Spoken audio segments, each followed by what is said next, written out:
Sup?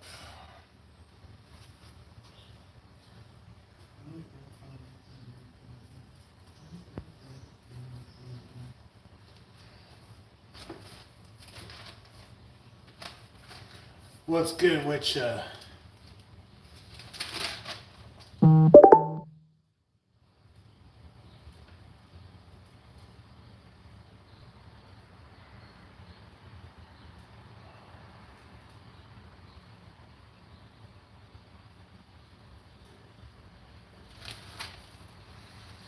It's Greggatron.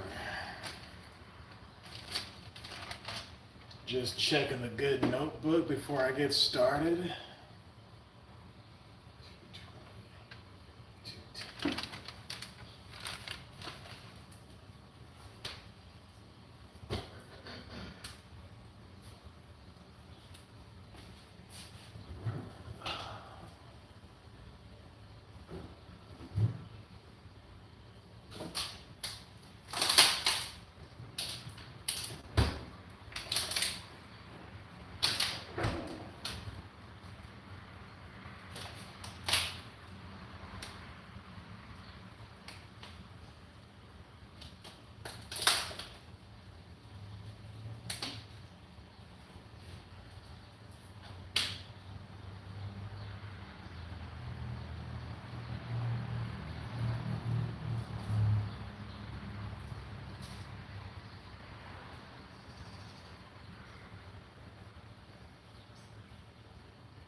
I like to drink like half a water bottle, then I'll throw that in the freezer.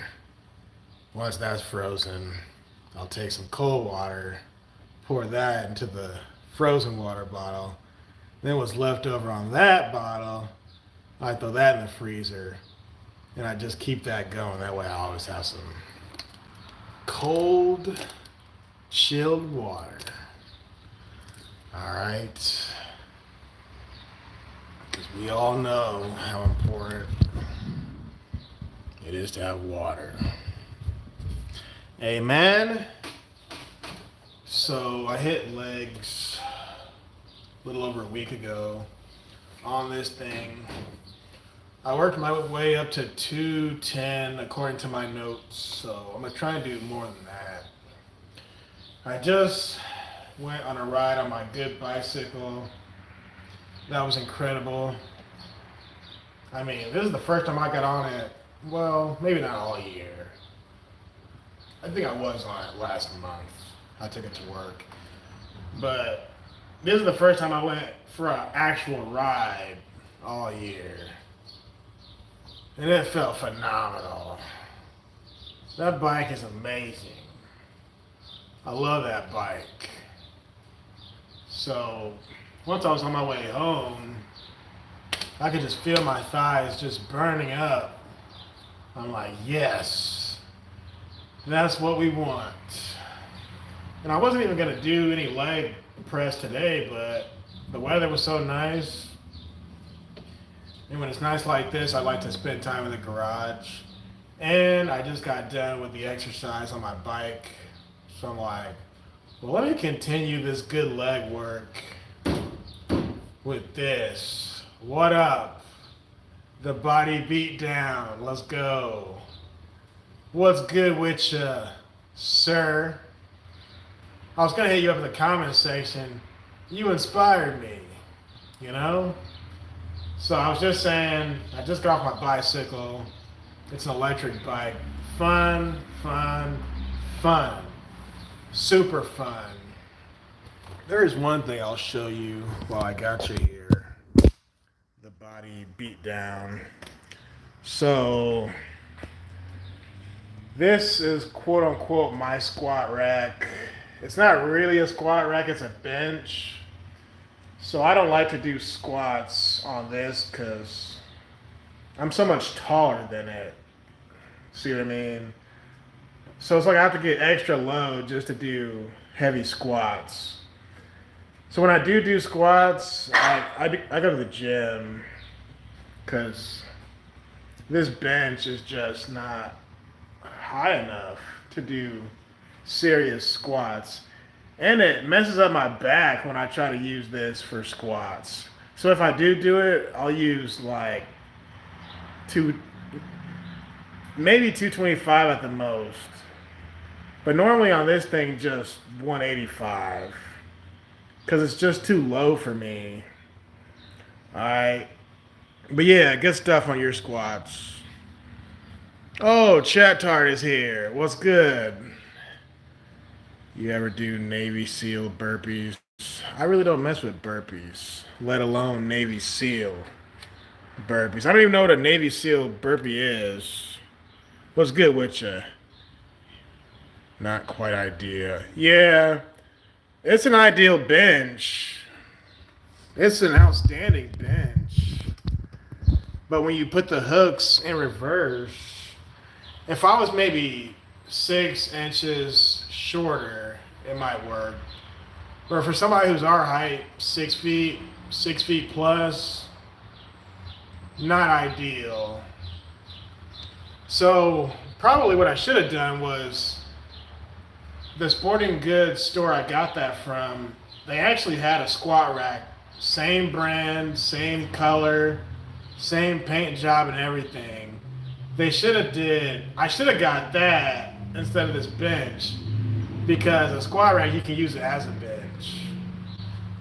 But I was being cheap. I wasn't thinking about that. Because I didn't even see myself doing squats back then. Till later on I realized how important squats were. What up? Sheiky baby. Am I saying that right? Yeah, Sheiky. Hey man, this man got the best food, the best meals, the best dinner on his channel. Are you gonna make some cooking videos or what? This dude, okay, if y'all don't know who Sheiky Baby is, hit him up. So, I hit him up in the comment section like, I hate you. Because he be posting these pictures, man. And this food looks so dang good. I'm like, man, who's making this? He's making it, but I'm thinking like, you got your own personal chef. I'm like, golly, I'm over here. I think I hit you up in the comment section one day. I'm over here eating ramen noodles with sausage and eggs. This man got high quality steak. This man got shrimp. This man got all kinds of vegetables. You know how they say you're supposed to eat your vegetables? This man got potatoes. All kind of stuff. I'm like, bro, you know what? Speaking of which, I'm gonna make you guys moderators. Add as moderator. Yes. Beatdown is now moderator. And Sheiky Baby. Add. Yes. Yeah, man. I'm like, you can't put, ramen noodles, bro. You can't put that type of food on your YouTube channel and not share and not expect, man, I'm gonna make some people hungry. That's why when I was a kid, I used to hate watching the Food Net. Sup, Tar Baby Yoda. Y'all remember that show, Hell's Kitchen? There was 2 of them. There was Hell's Kitchen, that's with Chef Ramsay. And then there was Iron Chef. That's the one with Bobby Flay. I used to have a love-hate relationship with those shows because the food looked so good. It would make my mouth water on every episode. Because those chefs were like some of the best chefs in the world. And I remember I used to always want to be the judge of those shows. And I remember Chef Ramsay on Hell's Kitchen, he used to yell at the people, this doesn't taste right. This isn't hot enough. this isn't spicy enough. This is too bland. This is too this is too that. I'm like, bro, I wish I could eat the food you're eating right now. Like, he was hard on them people, but he was hard on them for a reason because he wanted them to be the best chefs they could be. So when I see your channel, Shiki Baby, what up, Jamie? So when I see your channel, I'm like, man, I can't watch this. This food looks too good. Like I said, I'm over here eating peanut butter and jelly. No, I'm kidding. I don't really eat peanut butter and jelly much anymore, but as a kid, I ate that stuff all the time. But I'm over here eating like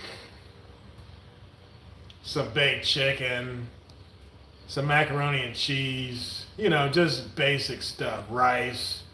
This man over here eating all kind of gourmet looking stuff. I'm like, are you at a 5-star restaurant or something? He's like, no, this is my kitchen. I'm like, sons of... Anyway, that's probably why his workouts are solid. Because he's always eating good food. But I was going to hit you up in the comment section like, man, I'm going to have to unsubscribe. I'm going to have to unsubscribe to you. Because this food is making me too hungry. Like, don't nobody want to see that? That's funny. I'm just playing. I'm not going to unsubscribe. Because your channel has solid content. Speaking of solid content, what's up? Lemon Breaker Joseph's here. So everybody right now who's in the chat has really solid channels. Lemon Breaker Joseph especially, Jamie Russell. Tar Baby Yoda, you don't have any content yet. I say yet, because you need to start adding stuff. Chat Tar, same with you. You're a good conversationist on these talk shows. But yeah, the Body Beatdown, subscribe to him. Jamie Russell, subscribe to him. Definitely. Shiki Baby, subscribe to him. Make sure you guys communicate. Because you guys are my people. Amen? Dad bod incoming. No dad bod here, buddy. I'm keeping the gains strong. Yes, sir. If you're just tuning in, I'm going to hit legs. I was saying, last time I hit this machine, I hit 210. I didn't really count the reps. I just did it to failure, up to 210. So if I can do more than that, I'm cool with that. Even if it's 230, 250. Yeah, Pinocchio's helicopter. Good point, Tar Baby Yoda. You said his video has 1,000 views now? Good. That's what we want. Yeah, I think Shiki Baby is a friend of Limit Breaker Joseph. I think that's how I got put on to you, was through Joseph, if I'm not mistaken. That's the beauty of YouTube. Everybody's kind of connected in a web. So eventually, when you're subscribed to all the right people, you start to see the same people over and over. Like, wait a minute, didn't I just see you over there at so-and-so's channel? And it gets to the point, it's like we're following each other. Wherever one person goes, all the other ones go with them. I'm like, fancy seeing you here. One time I was on Alien Spaceship's channel in the chat, and I saw DJ On Paul. I'm like, what are you doing over here? And he's like, good to see you. I was like, DJ On Paul? He's like, no, that's a different DJ On Paul. I'm like, no, it's not. You're the same dude who'd be over at all the other channels I go to. Same thing with Lana and Callie. She knows Alien Spaceship too.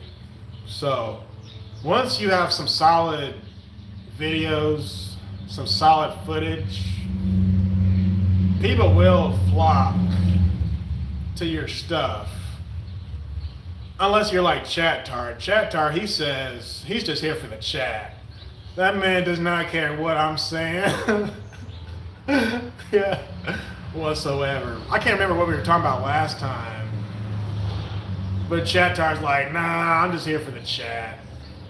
I'm just here for the chat, he says. I'm like, nice. Cool stuff. So even though I warmed up on my bicycle, which was great, I'm still gonna warm up with this on some lightweight, just to stay on the safe side.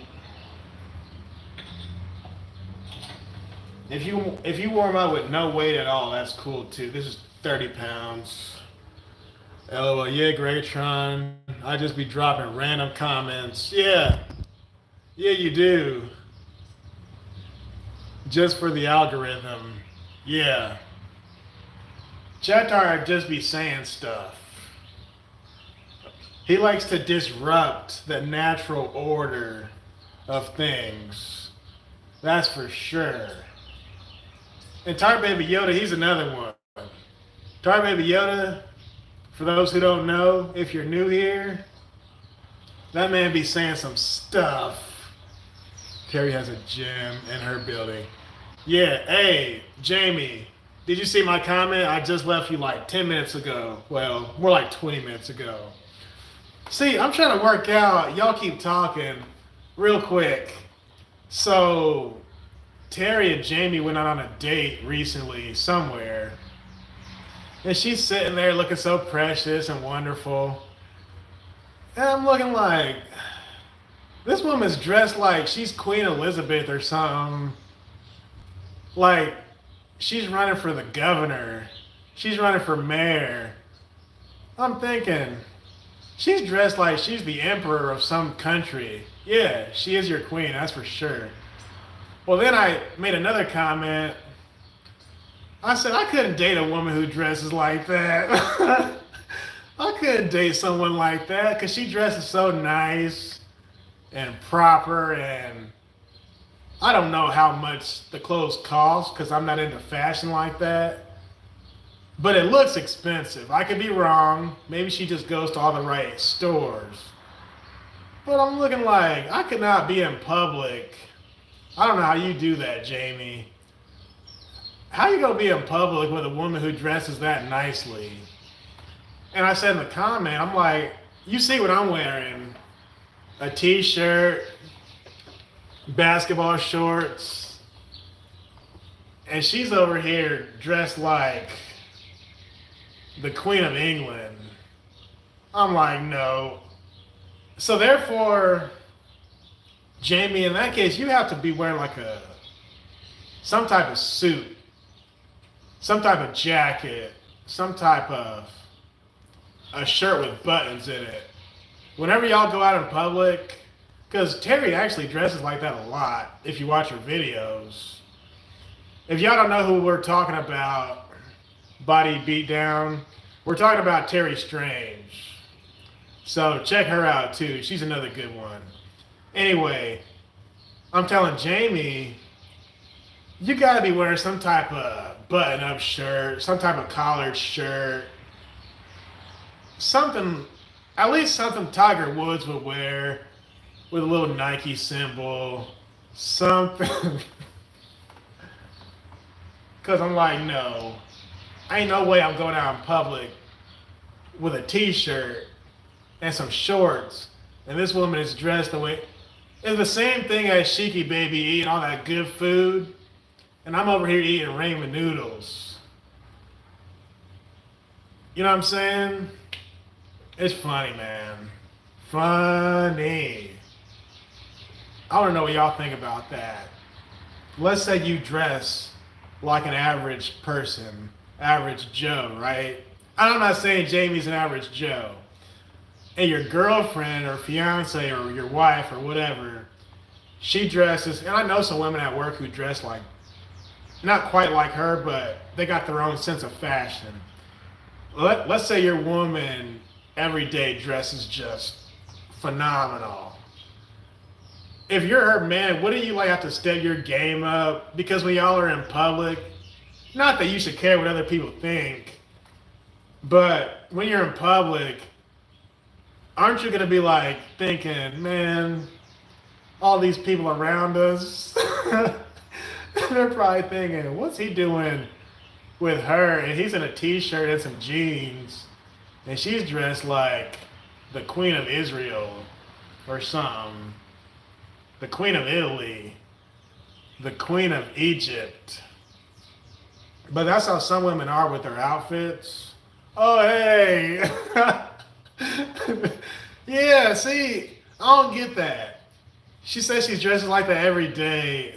I don't get that. I mean, the clothes look comfortable, don't get me wrong, but you're to the point, you're just stunting at this point. You're just showing off.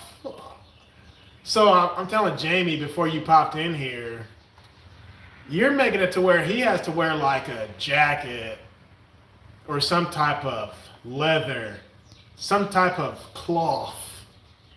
Like the guy said on My Cousin Vinny, he said, make sure that shirt is made out of some type of cloth or something. So yeah, moral to the story, do not leave the house with a t-shirt on if you're dating a woman like that. You just can't do it. She says it's called style, right? But people like me, we don't have style.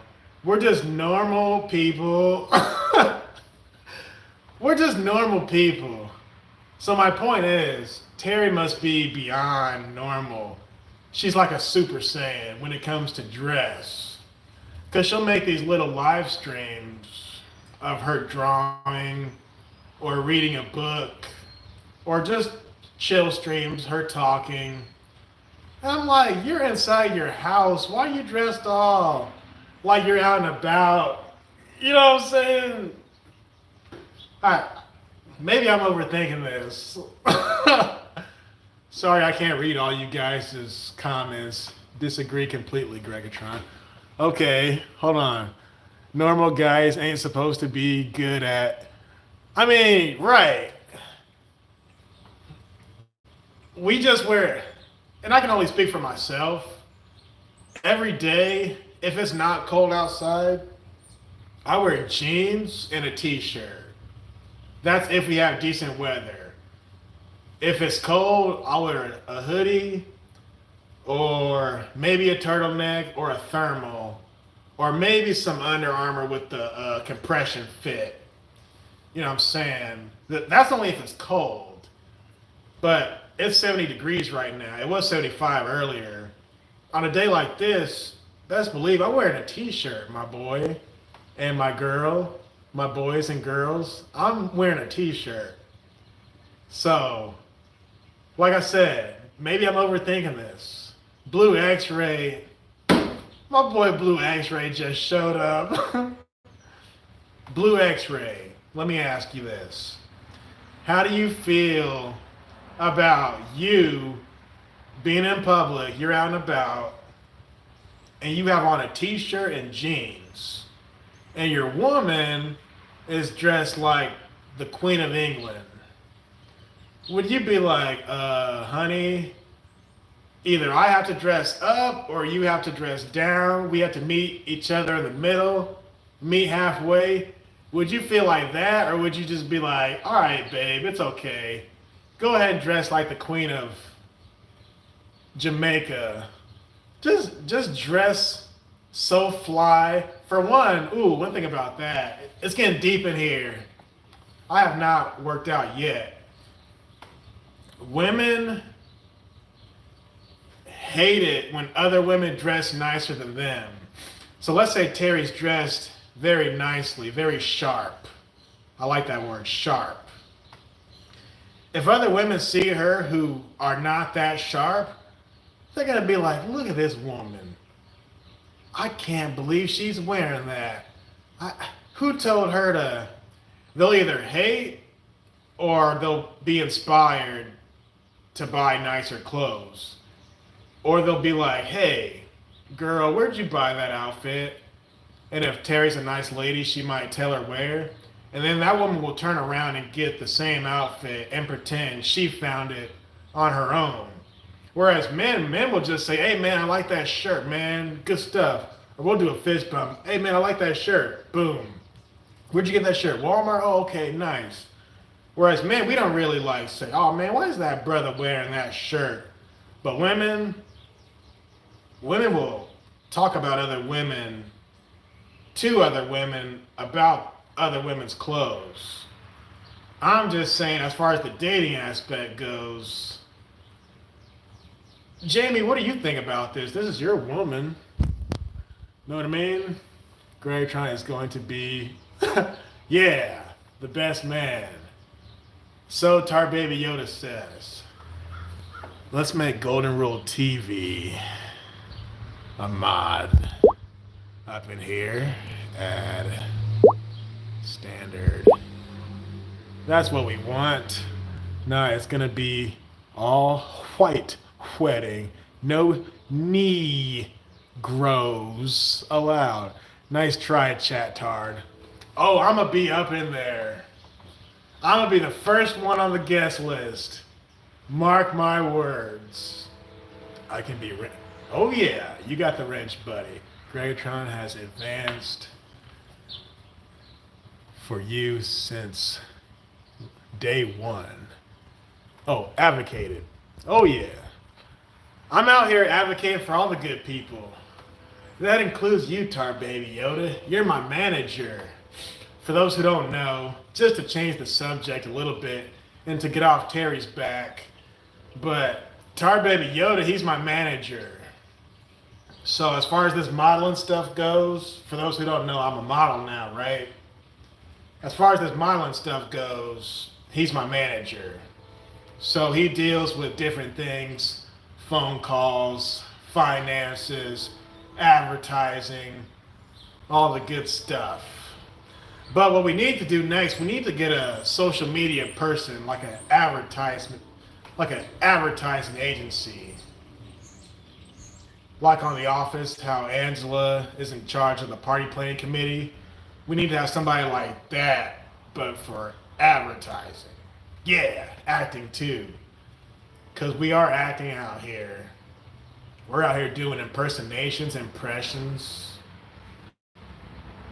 quoting movies, all kinds of stuff. All kinds. Without further ado, let me at least do a warm-up set. Golly. I didn't know this many people was going to show up, to be honest. All right.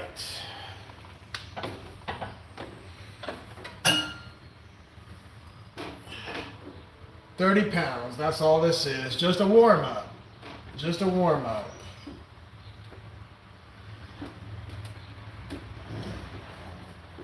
But still, press it like it's heavyweight.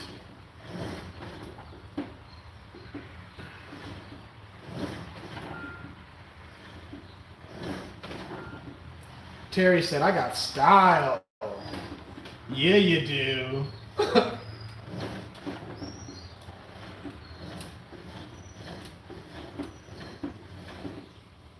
Because I used to say in some of her live videos, I'm like, what are you wearing? What the? Best believe, when I'm at home, you ain't gonna find me in hardly anything. When I'm at home, I'm gonna crank it up to 90 real quick. D Rhino in the house. Yes, sir, warm-ups. Just getting the body ready real quick. It looks like all the good people are here now. The only person we're missing is Latin and Callie. That's about it. And DJ on Paul.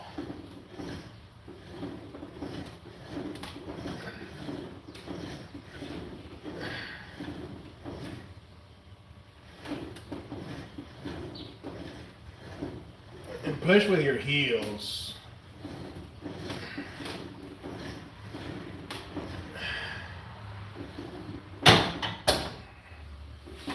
So last time I went up to 230, I think my notes said. And I'll double check it. So I'm gonna go straight to 250. 250, but let me check my notebook real quick. You guys talk amongst yourselves. In the meantime, shake hands with your neighbor. Yes. All right. Oh, I did 210 last time. Okay. So instead of me going up to 230, I'm gonna just keep it at 250. Well, it's 40 pounds, right? For Hollywood. But Whitey is taking back the movies. If you say so. I don't know exactly what y'all are talking about. You talking about you being my manager?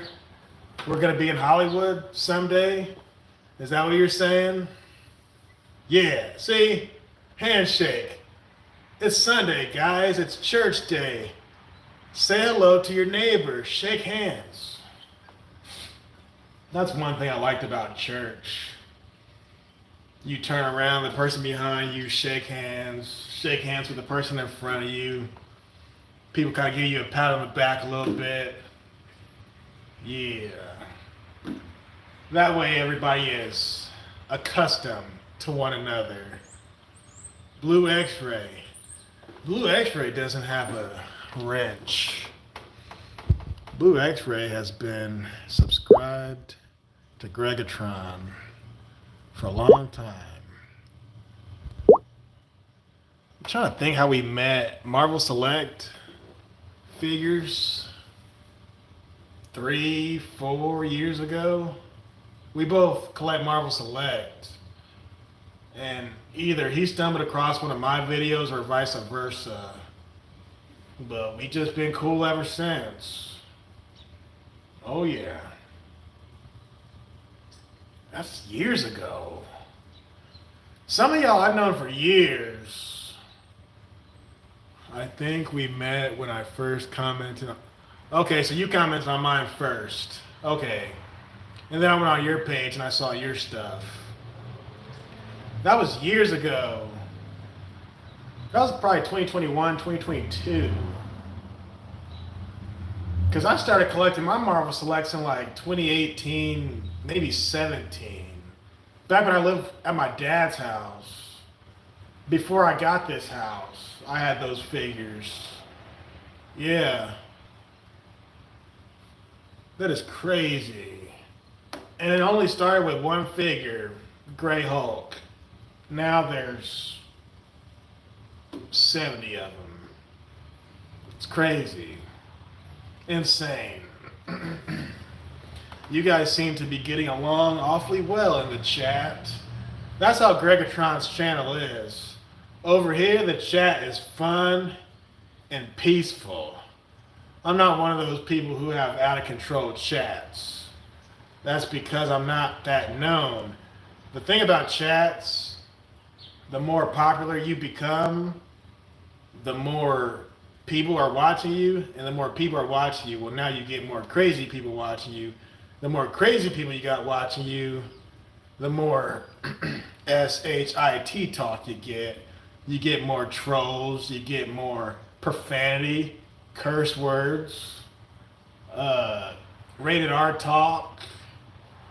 But for the most part, on my channel, it's like PG in the chat at the most. Unless if, like, I think 2 weeks ago, someone crazy popped in here, and it was like, I was like, whoa, wait a minute, buddy. We keep it clean over here. I'm not even going to repeat what he said. It was so left field. But yes, we're like-minded people, Yoda. Yeah, chat tower, I try to curse as little as possible. I'm not going to lie. I did curse when D Rhino sent us a news article about this story. I don't even want to repeat the story because it was so crazy. Remember that story? It was so crazy. Instead of me working out, it was me, D Rhino, and some other people in the chat. We ended up talking about this story for like 2 hours, and the story was so crazy. By the time the stream was almost over, I was like cursing up a storm almost. Did I say the F word? I can't remember. But it was mind-blowing. Like, I still need to make a video talking about that article. It was like CSI on steroids, but in Russia. It was so funny. It was funny and it was good, but it wasn't funny at the same time.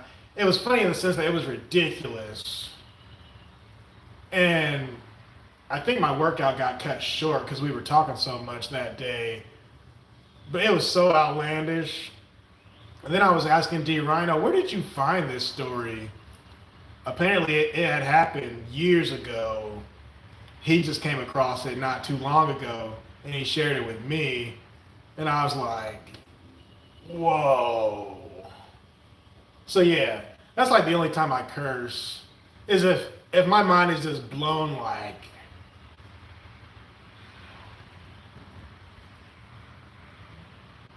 know what I'm saying? But yeah, I keep it clean 90%, 95% of the time. Yeah. Because I don't want to sit up here and be pretentious and act like I don't curse. I will curse every once in a while. And another reason why I don't curse is I have a niece and a nephew now. My niece is 10, my nephew's 5. And my sister and her husband, they know about my channel. So they might be watching. Some of my coworkers, they watch my channel and they'll admit to that. I have a coworker right now who's saying, Greg, me and my family, we were watching your video as a family. Yeah, we watch your stuff every weekend. Yeah, we watch your stuff all the time. That's what he told me. I'm like, you guys watch me all the time? Oh yeah, we sit down and we watch you as a family, he said. I'm like, what? That blew my mind. Well, then I have another friend, Don. Don I gave a shout out to in the Greggatron movie. He told me that his wife watches my channel. Well, I'm like, well, now I really can't curse because my homie's wife, and they're in their 60s, right? And I try not to curse around older people, the baby boomers, like my parents. My parents never cursed. To this day, I don't think I ever heard neither one of them curse. And then Don is closer to my mom's age than my dad's age. Well, he's in his 60s, so his wife is right there with him. So when I know old people are watching and young people are watching, I try to keep it clean as possible. Now when I cut this camera off, it's another story. No, I'm just joking. I'm joking. I really don't curse much anymore. I really don't curse at all, for real. Just on occasions that I mentioned earlier. That's right. Yeah, keep it clean, guys. And I've been watching this dude on YouTube called The Hake Report. He's a news channel, for those who don't know. And he also inspired me to clean it up. Because he talks like he's like a first grade teacher. And he's always telling his callers to keep it clean. So that mindset kind of trickled down to me. So he inspired me to keep it clean in that way. But I agree with him. Kids are watching my channel too, or possibly watching it. And one more thing, Tar Baby Yoda, you remember those Gil Hibben knives I showed off? So the company who sold me those knives, they've seen my channel too because I was advertising their product on my channel. So when I came back a second time or a third time or whatever, they were like, oh, what's up, man? I'm like, what's going on? And the owner of the shop, Noble Wares, shout out to them, the owner told me to my face, hey, man, we watched your video as a family. That stuff was awesome, man. You were showing off our knives. I was like, wow. See, I see them as celebrities because they're these awesome business owners with this awesome, magnificent product. But they were looking at me like I was a celebrity because they tuned in, yeah, the Gil Hibben stuff, because they tuned into Greggatron.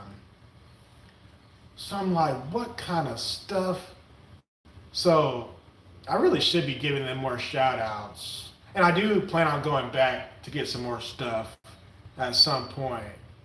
because you know I love Gil Hibben, but I love blades and swords in general.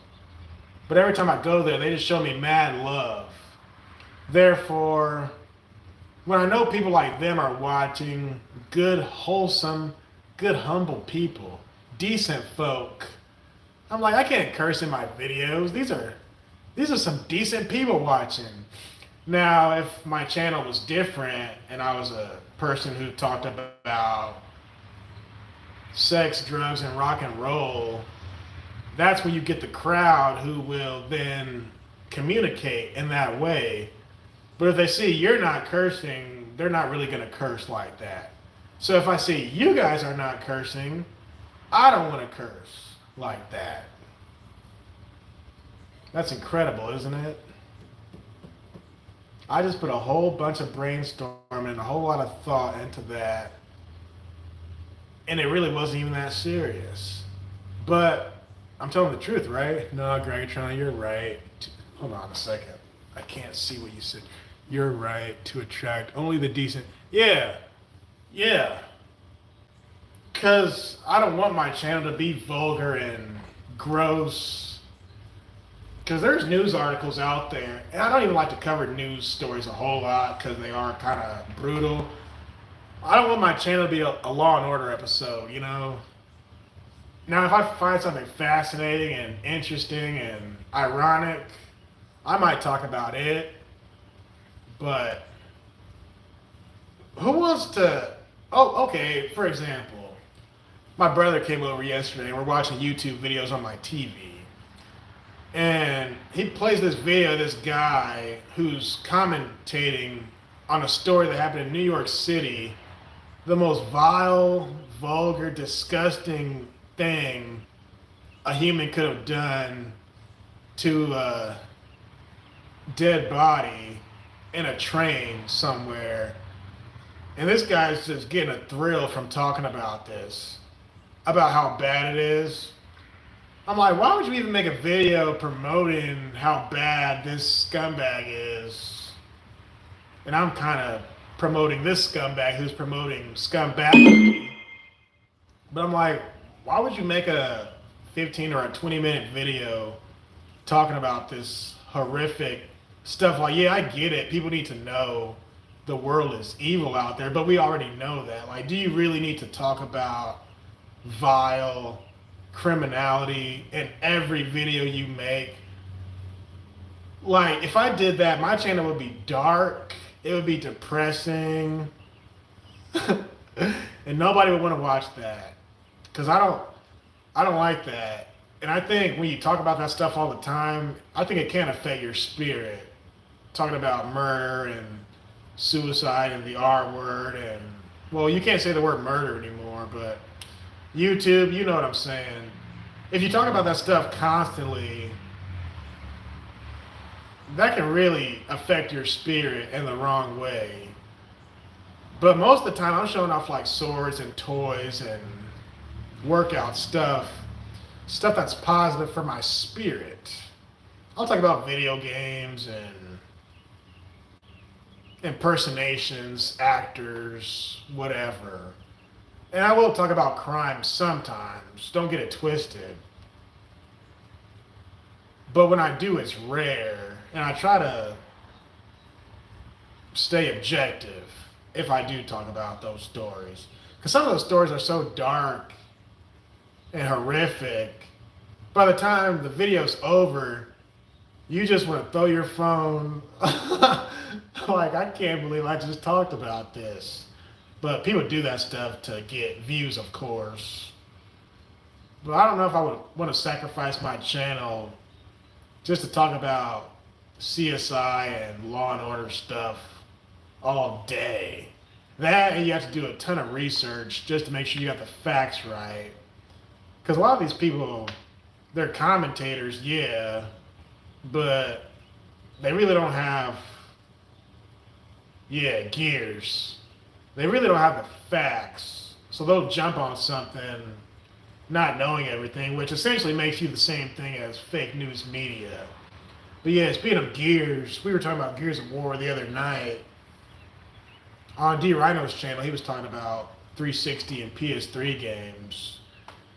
Miss we with the garage content. Did you misspell something?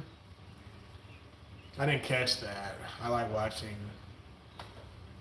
entitled Negroes Get Froggy with Cops. And even that gets old.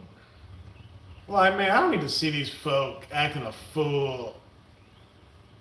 Because even that can affect your spirit. Like, man, this is just trifling mess.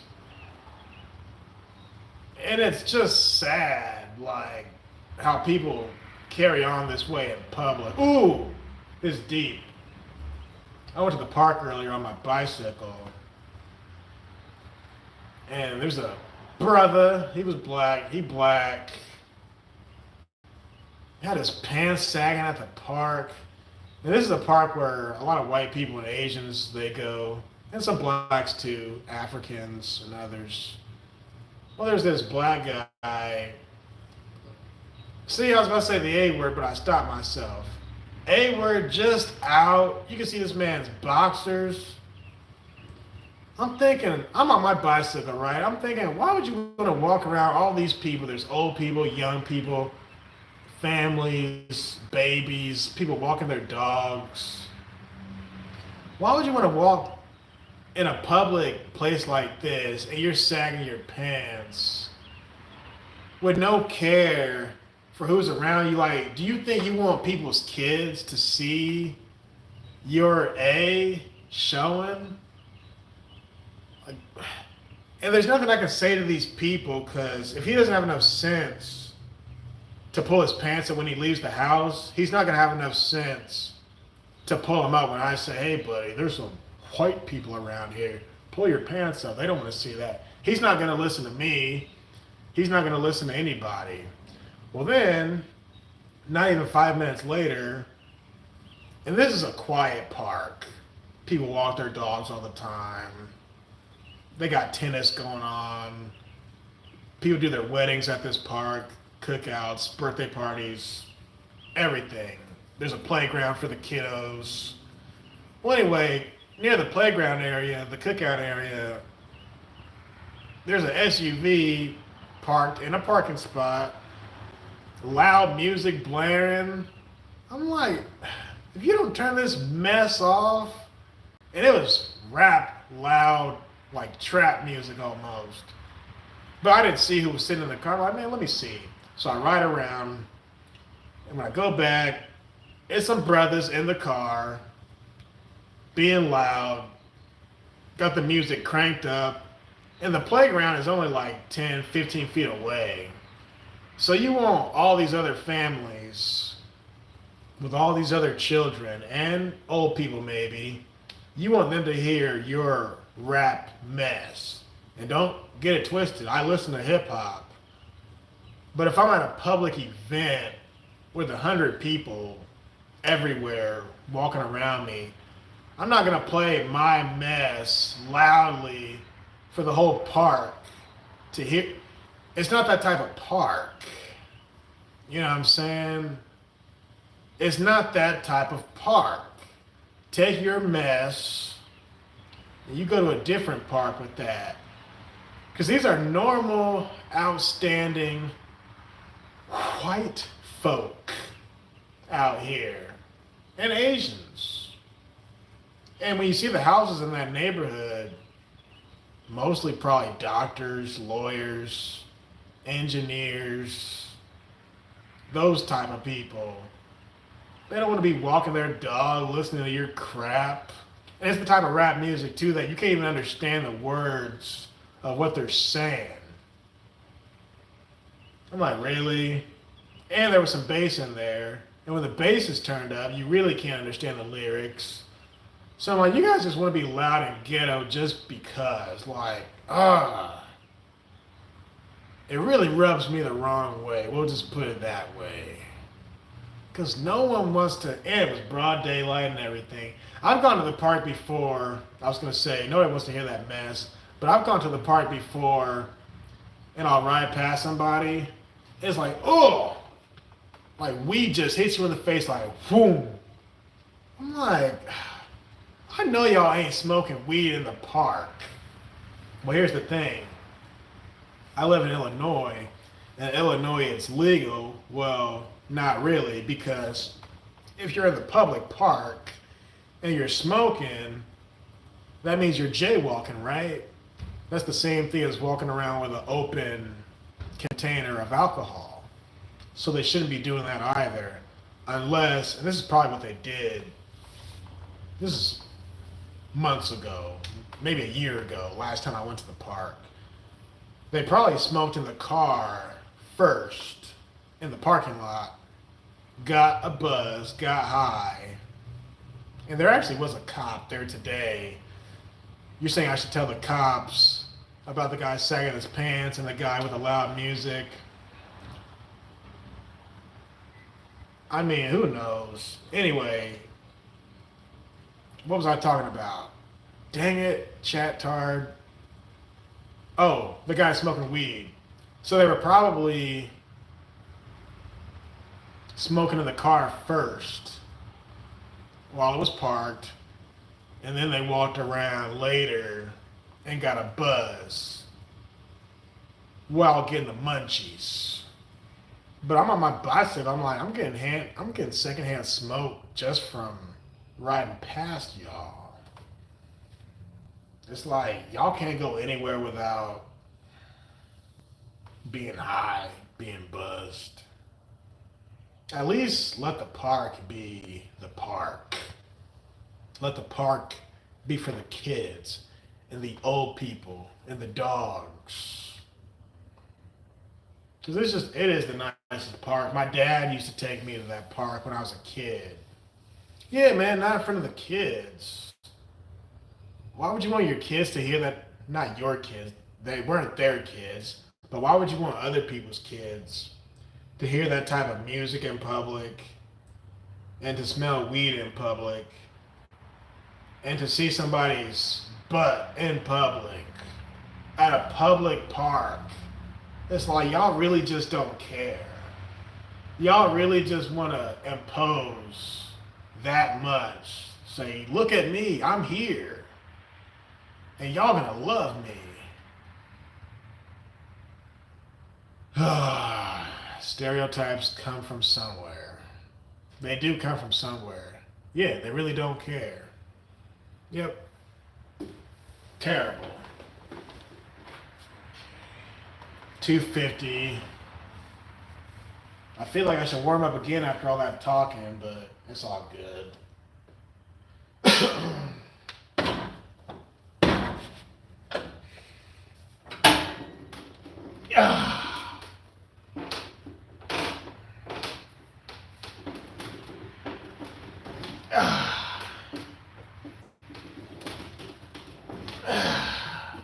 $250. Yeah.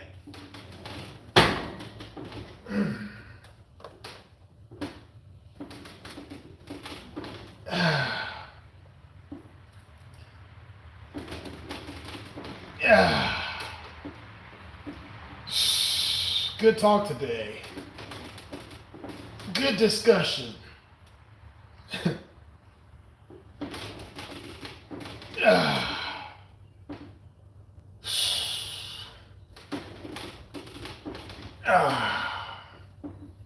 Yeah.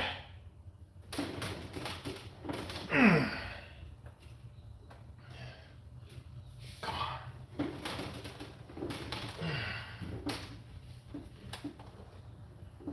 250.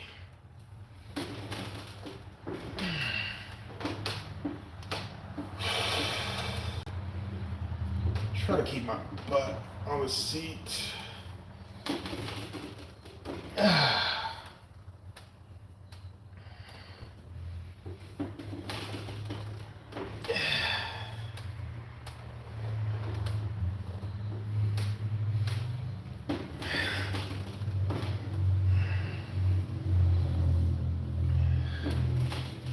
The motorcycles were out today.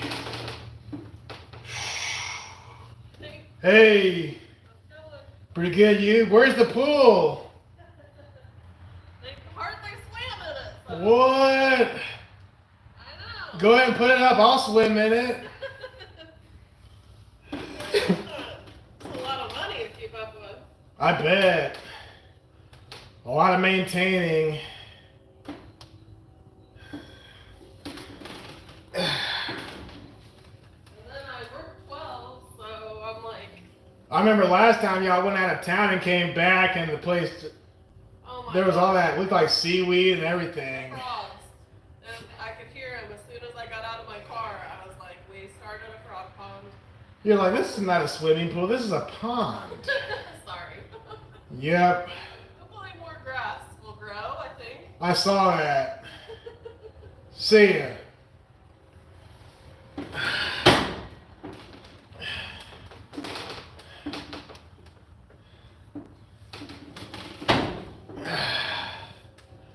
One of my neighbors. Like a good neighbor, State Farm is there.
Good stuff there.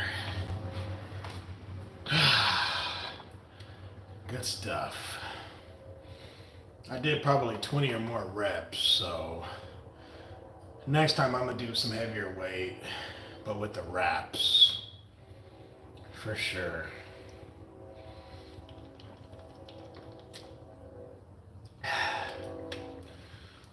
Yeah, I got good neighbors.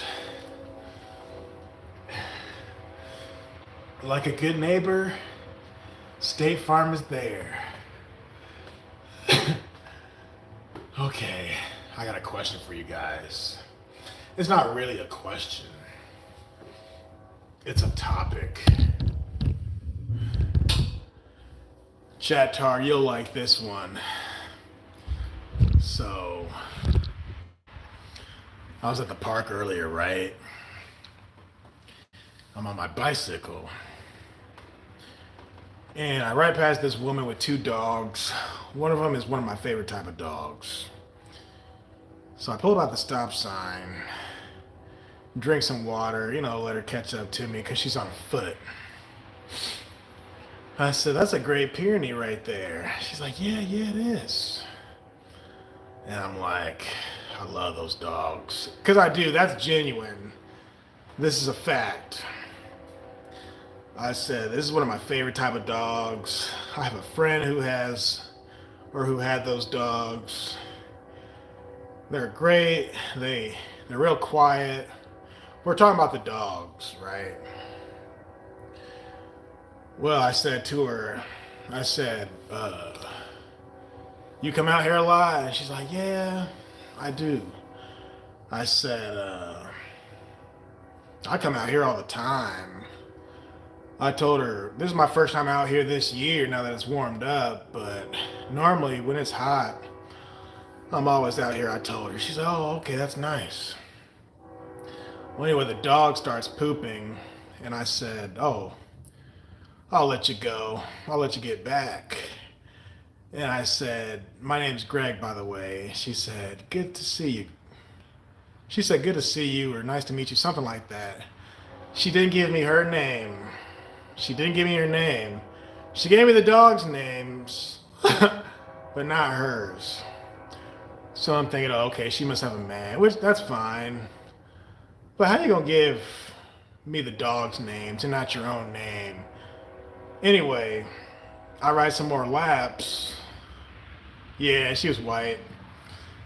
I I do some more laps and I see her with her man, and her man had a third dog. So they got three dogs. So when I'd see her, I just, nod my head, and she kind of nod a little bit too. But it's almost like she didn't want him to know we had a conversation. Because if she was normal, wouldn't she had just said, oh, hey, oh, yeah, I was talking to that guy. He was on his bicycle, blah, blah, blah. We were talking about the dogs. But something tells me there's some insecurity going on there. Because she didn't even give me her name. And I told her I go to this park all the time, right? So maybe she's thinking I'm like a creeper or a stalker or something. But I'm like, I told you my name. Like, you think I'm giving you a fake name or something? Well, anyway, later when she's with her man, and I'm still riding around, so it's like I'm out in the open. I got nothing to hide. Oh, maybe the two of them, and this is just my speculation, imagination. We're just talking in the gym talk right here, guys. Maybe she knows that he knows she might have a history of some funny business. Or maybe like, how some relationships are where the boyfriend doesn't want his girlfriend talking to any of her exes. Or maybe he doesn't want her to have male friends, period. And she was an attractive gal, right? So maybe she understands that he knows that she doesn't want him. No, excuse me. Let me start over. She knows that he doesn't want her talking to other guys. Maybe. But my whole thing is we're at the park. Again, there's dogs, cats, little kids, babies, old people, families. Everybody goes to this park. And this is just my mind running on the hamster wheel here. But I'm thinking, normally when I say, hey, my name's Greg, normally they say, oh, yeah, hey, I'm Jennifer. Or hey, I'm Stephanie. Oh, I'm Lucille. Oh, hey, nice to meet you. And that's the end of it. And I ride off into the sunset. Ooh, but maybe she thought if she gave me her name, therefore I would ask for her number. And she wanted to avoid that at all cost. To avoid conflict. Was she flirting or having... No, it was just a normal conversation. We were talking about the dogs. It was normal. I had on my sunglasses. She had on her sunglasses. So we really can't even see each other's eyes. It was normal. Super normal. But I thought you guys might get a kick out of that. Because I'm like, who doesn't say... Like, maybe she thought... Let's give her the benefit of the doubt to our baby Yoda. Maybe she thought I was going to, like, look her up on Facebook. See, that's what got people so messed up today. Ooh, this is deep. We're at the point now where people are afraid to give out their name because they know other people out there might look them up on social media. See what I'm saying? I think that's messed up. Yeah, think about that. Because I talk to a lot of ladies who say, oh, I got a stalker. I know women who told me they have stalkers. And I'm thinking, who has enough free time to stalk you? Not to say these aren't like nice ladies, but who's gonna go out of their way to stalk somebody? Do you know how much time and effort and energy it takes to follow somebody around, track their location? Get a life. Anyway, back to the social media thing. How you going?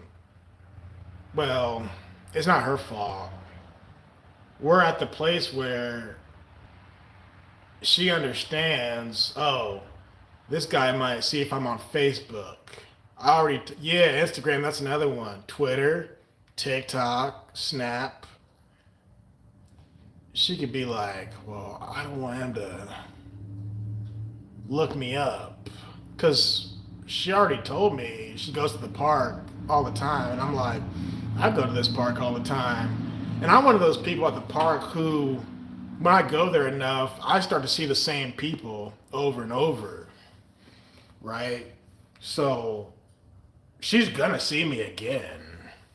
You know what I'm saying? That's just a given because I see the same people dang near all the time. And many of them I know them by name at this point. There's this couple, cool couple, who I used to see all the time. I haven't seen them this year, not yet. But I'm going to see them this summer, I'm sure. They live in the area somewhere. I'm not going to say their names because I don't want to dox them. But the dog's name is Bruce.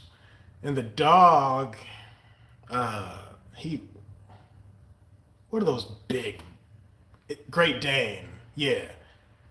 So Bruce is a Great Dane, and that is my boy. Every time I see him, I'd be like, what up? And then the couple, they're like, what's up? And they have a little baby.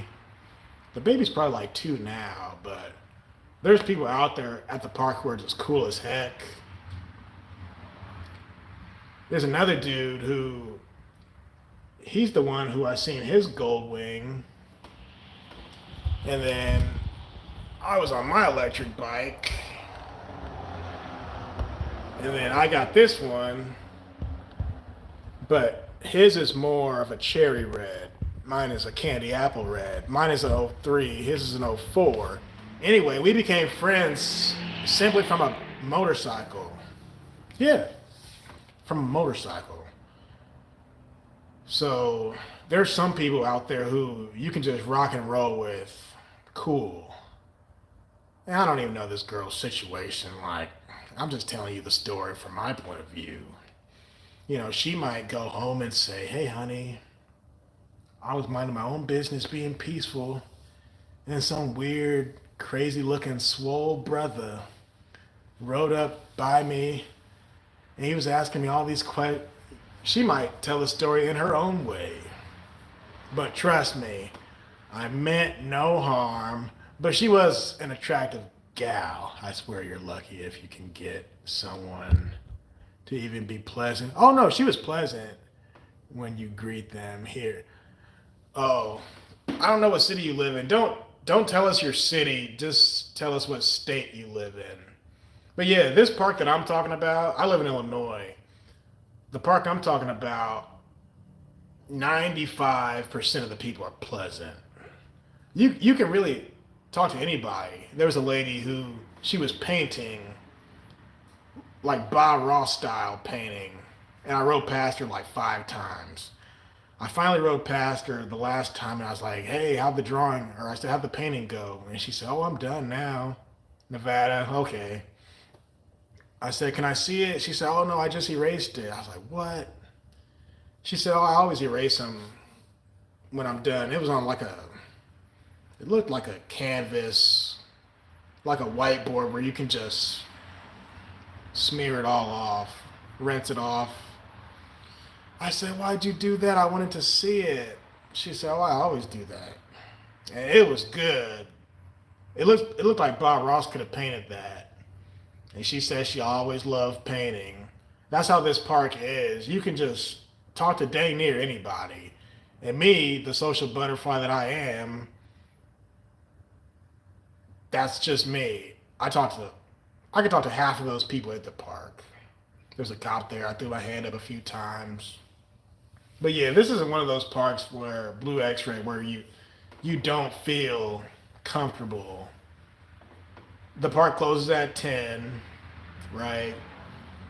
And whenever there are people there, they always bring their kids, their dogs. Like there was a couple there today. They had like 10 dogs between them. I'm like, whoa. I don't know how they do that. That's a lot of dogs. Maybe they were like working. Maybe they were like dog sitters. She might have that creepy Negro. She might have said that creepy Negro is trying to clap my cheek. Hey man, weren't we just talking about keeping it clean? A bunch of blue haired lady. No, she was brunette. Yeah.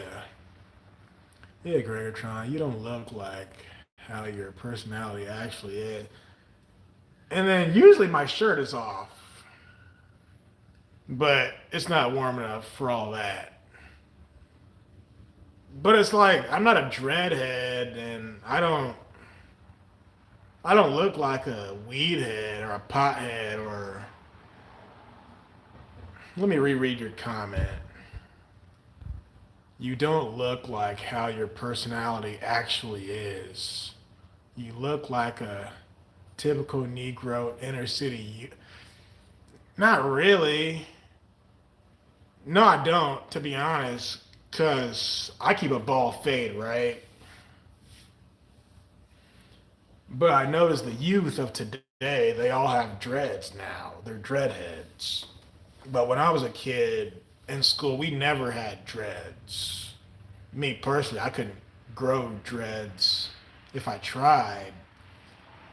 But even on the basketball team, we all had hair that looked like mine when it was time for sports anyway. Now, you had some kids who had the twisties and little braids. You might have a kid or two with cornrows. But even cornrows, even twisties, that's out the window now. It's all about the dreads. And it's not just the dreads, but now they got this spiky looking Vegeta hairstyle. They got this Bart Simpson going on now. So when you say I look like a typical Negro youth, I'm like, I don't see any youth who looks like me. Now, obviously, I'm bigger and more swole than an average teenager, but my overall look, in my opinion, is presentable. I was wearing this shirt, no profanity. I got the goatee. In my opinion, before I start talking, if I wasn't me, I would say that I am an approachable person. And I know this because when I am at Walmart or something, it's usually old people who will say, you know how old people are. Old people are real friendly. An old man will say, did you play football in college, buddy? You know how they call you buddy? They say, you look like you did some football, buddy. That type of talk. So they only say this, ooh, I got another one for you. You see how my brain just gets sidetracked? Check this out. My point is with that, with my gains, my muscle, I'm approachable in that way because, not to toot my own horn, but normal, average people don't look like me as far as all this. Check this out. Chat Tard, Golden Rule TV, Tar Baby Yoda. You're going to love this. So I was at Walmart yesterday, right?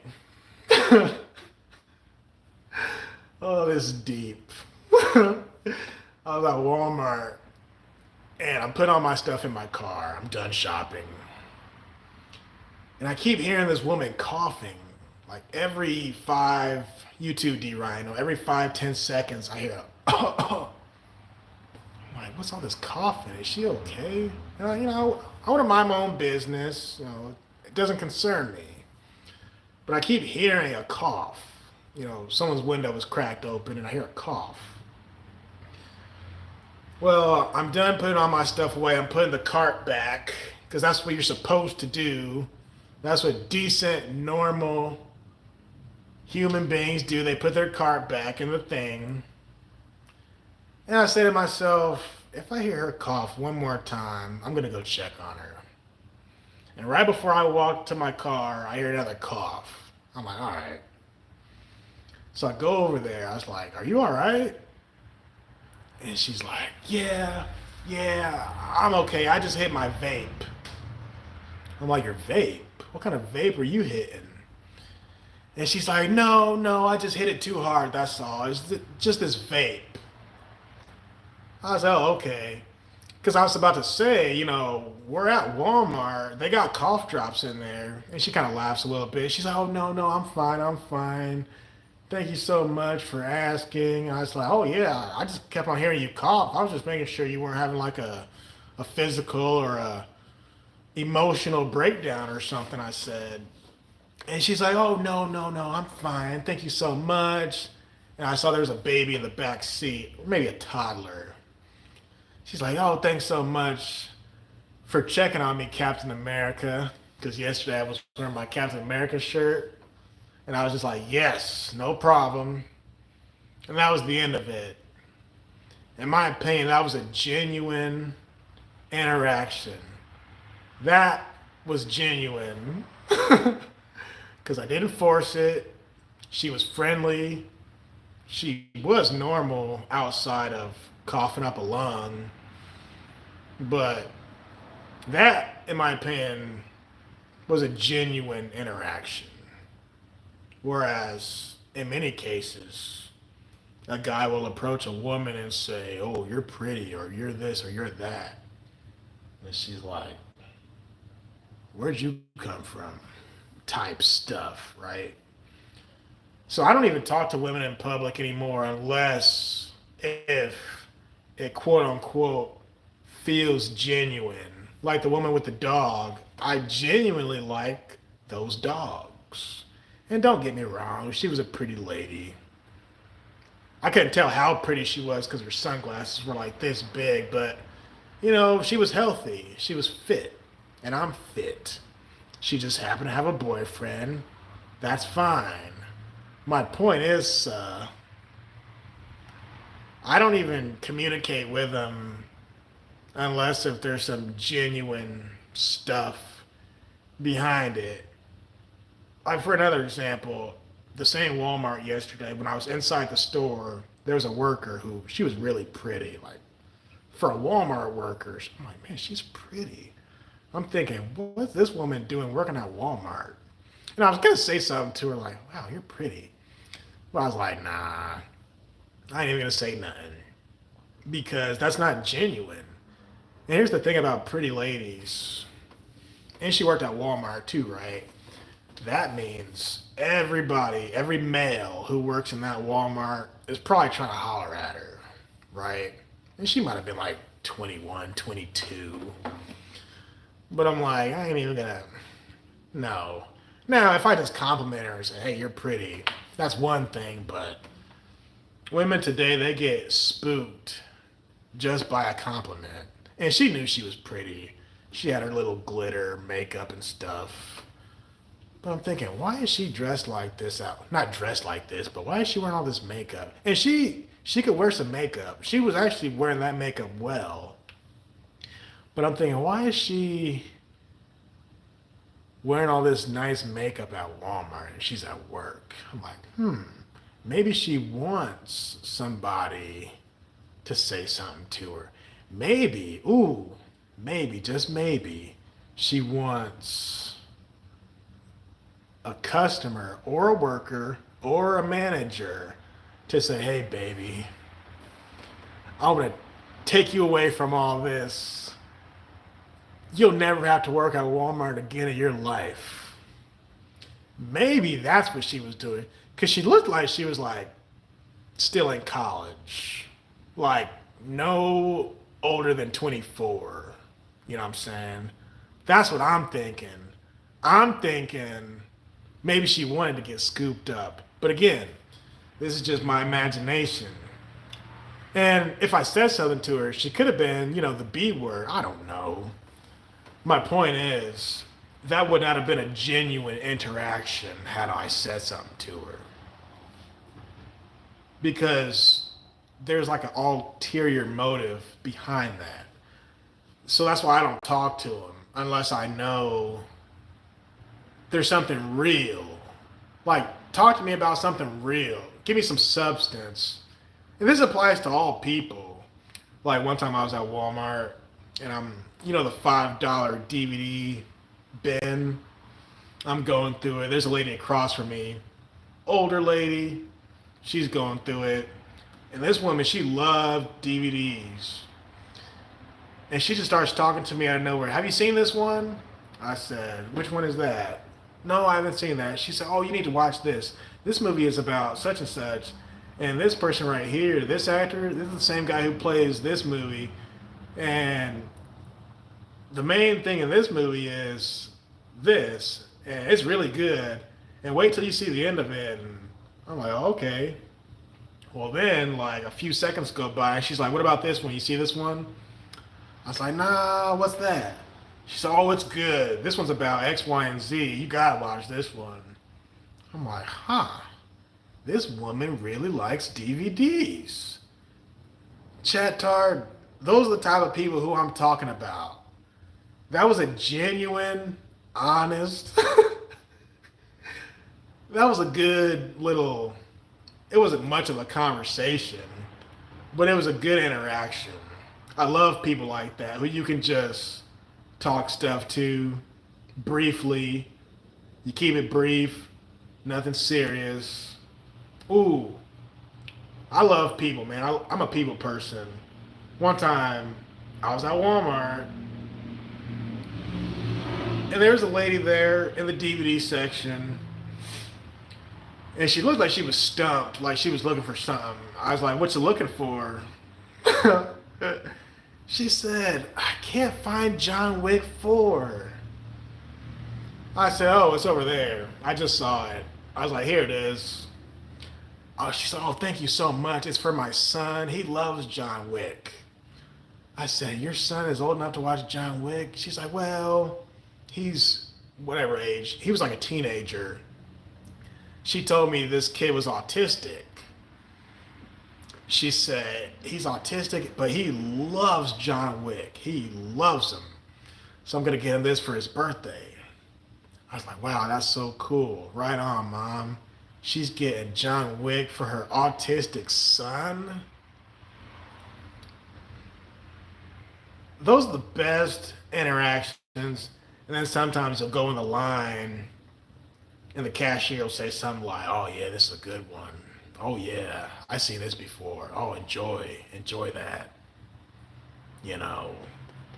But that's just me, man. When I'm in public, it's fun. I enjoy talking stuff to people only if the spirit hits me. Like, I'll see somebody with a MAGA hat on, and I'll start talking stuff to them.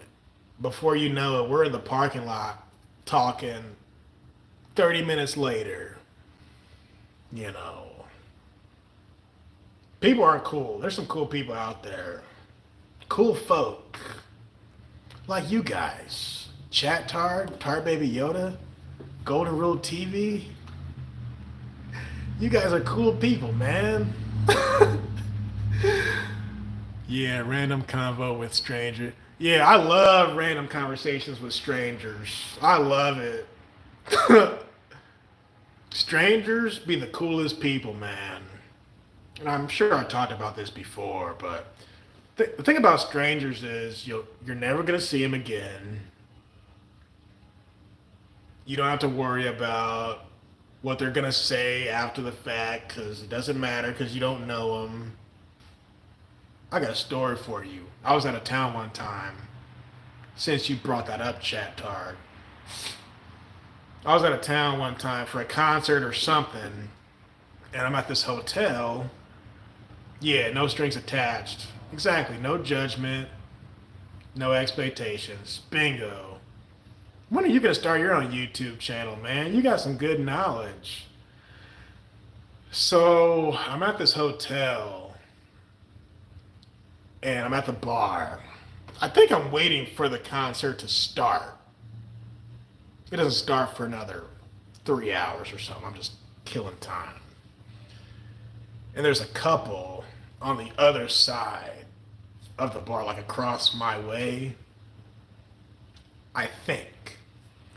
Anyway, somehow they get close to me or I get close to them. I can't remember, but I said something like, you know, you guys are a really good looking couple. I ain't gonna lie. I didn't mean to interrupt y'all, but the guy was dressed in like a suit and tie, and the woman had on some type of dress or something. I'm thinking it's like their honeymoon or something like that. And they just looked at me and said, "Oh no, we're not a couple." I was like, "What?"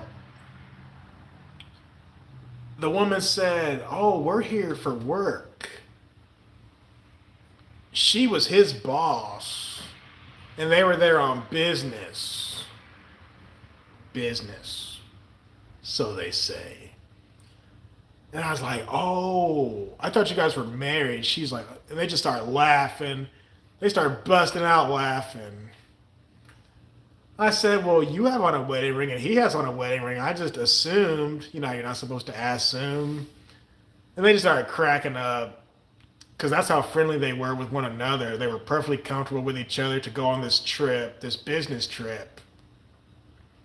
And they were at this hotel together on business. And they were both married to other people. And I got to thinking, like, I don't know if I'm buying that. Because she was a good looking lady. And no homo. He was a good looking man. If these two are spending the night at the same hotel on a business trip, I don't know. And they're both married, meaning they have the same amount to lose. And this is your female boss? How do I know she's not trying to let him clap her cheeks, as Tar Baby Yoda would say? Because she might want to give him a promotion or something like.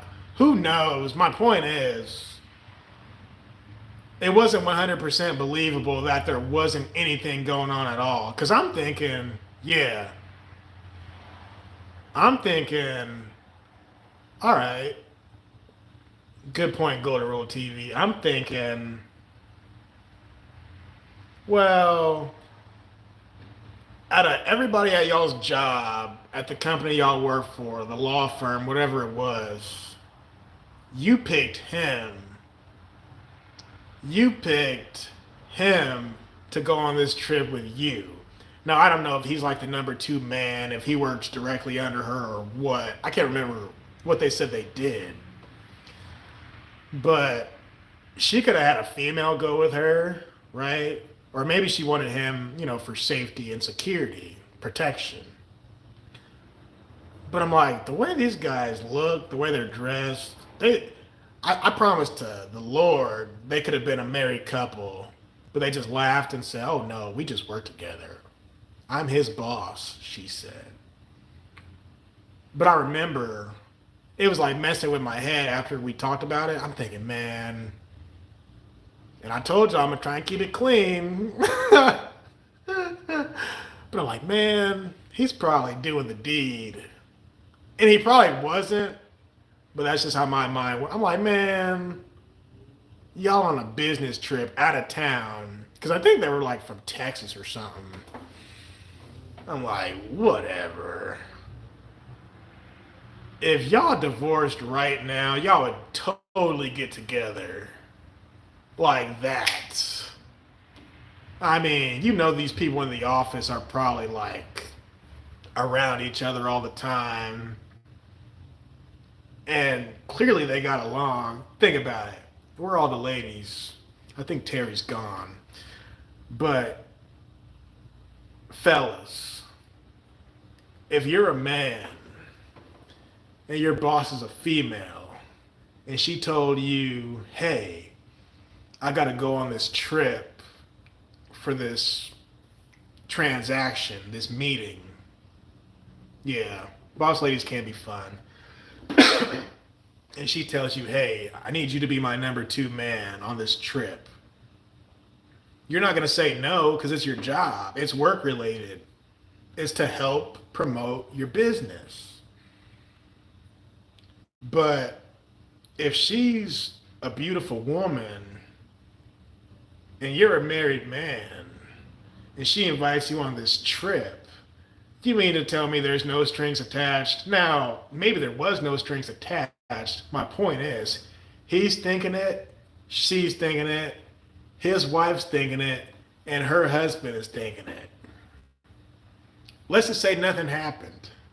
Let's just say nothing happened. The fact that me, a perfect stranger, walked up to him and said, you guys look really good together. The fact that they started laughing, busting out laughing like hysterically, that means they know. And I think they said something like, yeah, people tell us that all the time. Something like that. This is years ago, so I can't remember what all we talked about. But my point is, I love talking to strangers because strangers are the coolest people. Strangers are cool people, man. And again, these people can have skeletons in their closet, but it doesn't matter because I'm never going to see them again. I'm going to go back to where I live. They're going to go back to where they live. End of story.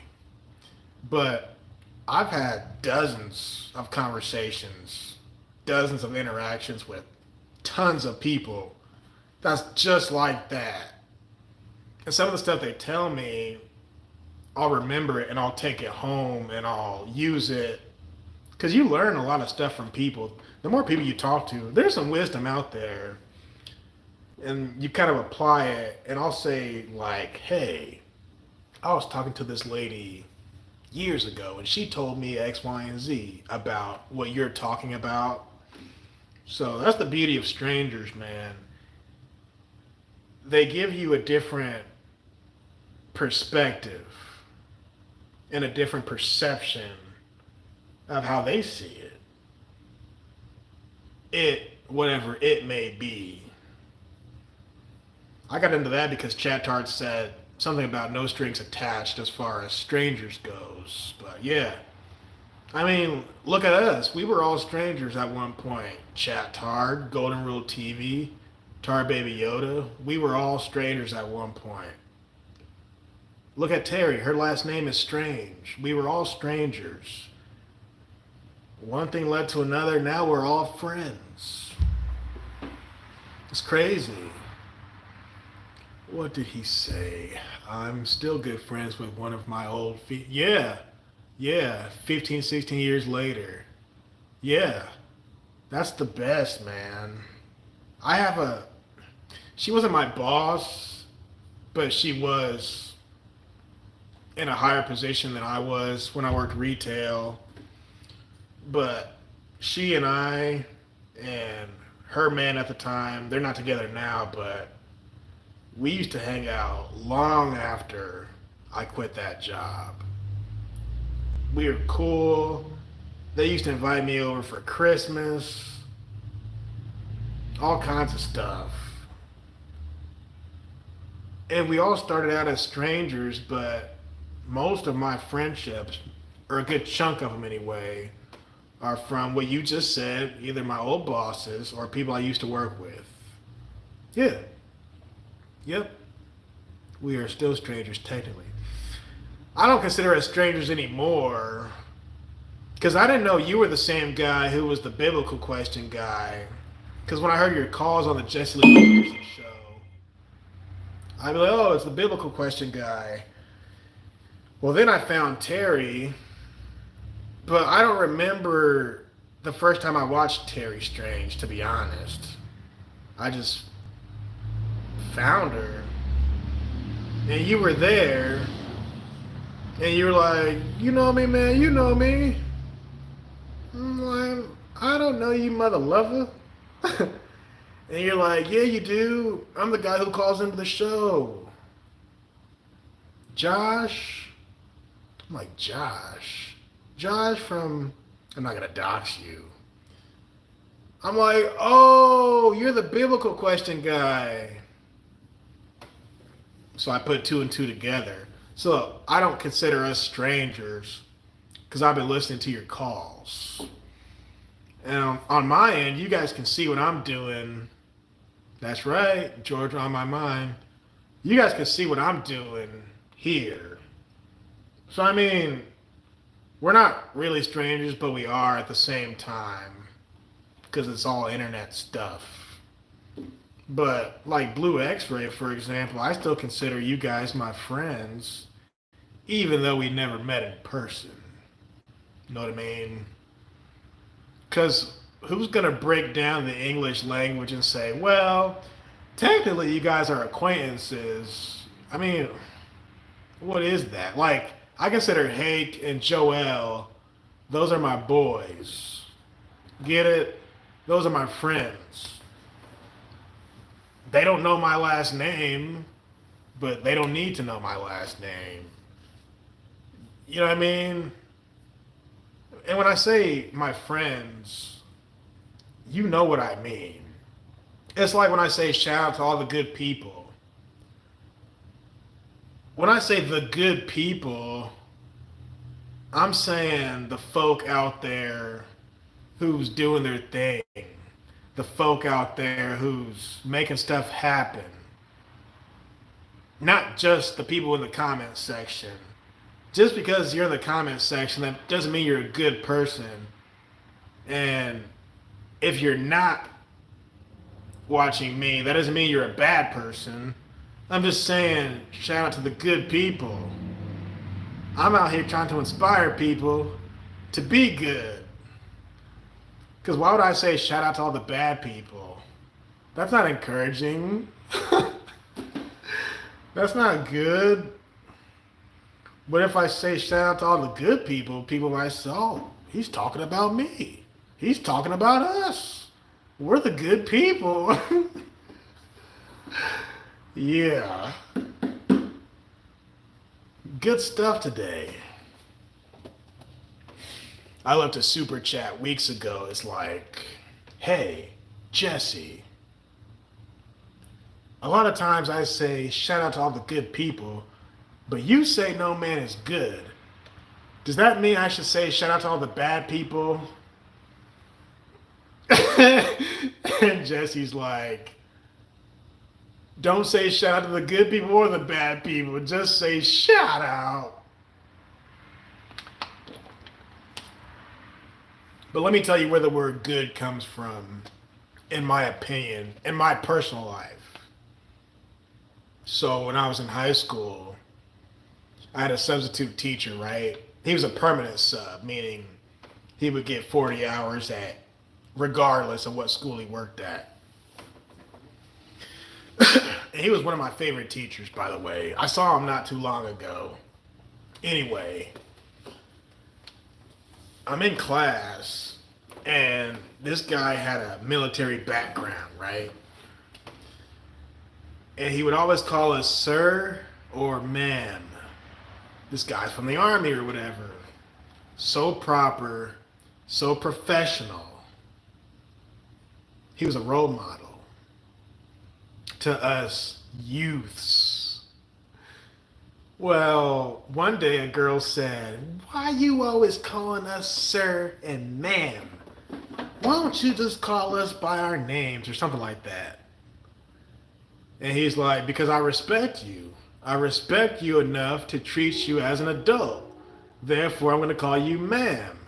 Or if a kid asked a question, he would say, yes, sir, or yes, ma'am. And I'm thinking, wow, we're kids and he's calling us sir and ma'am. That's awesome. Well, he kind of got us calling him sir and one another sir, like jokingly, sarcastically. But it kind of stuck. Well, anyway, long after high school, and even during high school and after, me and my friends would call each other the sirs. The sir. And I would call my friends' dads the sir. Or like if I went over to my friend's house, my friend would be like, "Did you see the sir?" I was like, "Of course I saw him. He let me in." So the word sir became like our word as teenagers. Well, then I had a cat. He was my sister's cat. I used to call him the good sir. Okay? Well, I had a friend from when we were little kids. Me and one of our other friends, we started calling him the good sir. The good sir. The good sir. And he wasn't the only one who we started saying that to. I had different homies who, depending on their personality or who they were or whatever, it just became a nickname, the good sir. Well, I had a cousin, she's still alive. I would call her ma'am or the good ma'am. And her mom, who passed away, rest in peace, her mom, my other cousin, I would call her madam. So sometimes I call her the good madam, or the daughter, I would say the good ma'am. But this all stemmed from that teacher at school who would call us sir and ma'am. We just slapped in the word good somewhere in the mix. But even to this day, if my brother shows me a picture of our cat, who died now, I'll say the good sir. The good. And we have some other friends who had a dog. The dog's name was JJ. Rest in peace. I used to call JJ the good sir because he was my favorite dog. That was my boy, right? So if I was talking to one of them on the phone, my friends, I say, "How's the good sir?" Or "How's the sir doing?" "Oh, he's doing fine. He's out back running around," or whatever. You know what dogs do. So fast forward to this YouTube stuff, I just started saying shout out to all the good people. Which basically means I respect y'all to where I'm saying you guys are adults. You guys are responsible. You're taking care of business. You're not out here robbing and stealing and killing. You're out here being productive members of society. And in my opinion, that means you're good. And I'm not talking about the biblical aspect, but yeah, I'm pretty sure that's where I started saying the good this and the good that. Because I noticed in a lot of my videos, I'll say, "Oh, I got the good sword," or "I was talking to some good people," or the word good, that's my word now. But it all started from that substitute teacher when he's like, "Sir, ma'am, pardon, I beg your pardon." He was a black guy, by the way. And then we just slapped good on there, and the rest is history. The good sir. Yes, sir. So that's just a little bit about me. Finish the song, Jamie. I work hard. Yeah, exactly. He works hard for his money. Oh, you're singing a song. Yeah. Jamie, what do you think about when I say shout out to all the good people? What do you think about that? Yo. Yeah. In my opinion, it's uplifting to say stuff like that. Yeah. It's true. Because if I have a bunch of bad people watching my channel, I'm not going to shout them out. I wouldn't even want y'all here if y'all are quote unquote bad people. Know what I mean? If you guys were bad people, I wouldn't even make videos. I'm like, why are all these scumbags watching my channel? I must be attracting the wrong people, right? But that's not the case. I'm attracting all the right people. Therefore, I say, shout out to all the good people. What do y'all think about that? One thing about my mind, remember what we talked about earlier with the girl at the park? I make nothing into something. So I can, like the lady and the man at the hotel, my imagination is crazy.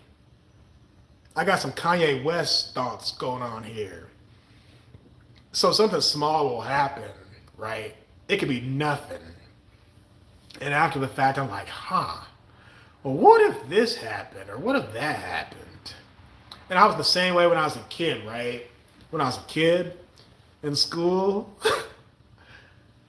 I was known as the what if kid. I was the kid who would always say, well, what if? So my teacher would be teaching us some lesson about whatever. It could be science, English, social studies. Usually math, you can't really do the what if thing because math is pretty black and white. But if it was any type of social studies or history or science, and I'm still like that to this day, I would say, what if,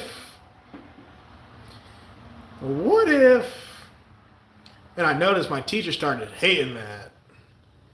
Well, here's the thing. I had a buddy, shout out to him, I ain't gonna say his name, but we were like spirit brothers. We were like this. Well, my buddy, he started saying, well, what happened if blah, blah, blah. So I'm on one side of the room saying, but what if, and then my homie on the other side of the class, he's like, but what happened if, so I think we kind of drove our teacher crazy because we were the what if kids. Because what they're saying makes sense, but my mind is thinking, well, in an alternate reality, couldn't this happen? What you're saying may be true, but can this be true at the same time? I was that kid in school. One time when I was in college, I had a chemistry class, and our professor was telling us how when you burn something up, you know how, what's Newton's, is it Newton's first law or his third law? I can't remember which law it is. Energy cannot be created nor destroyed, right?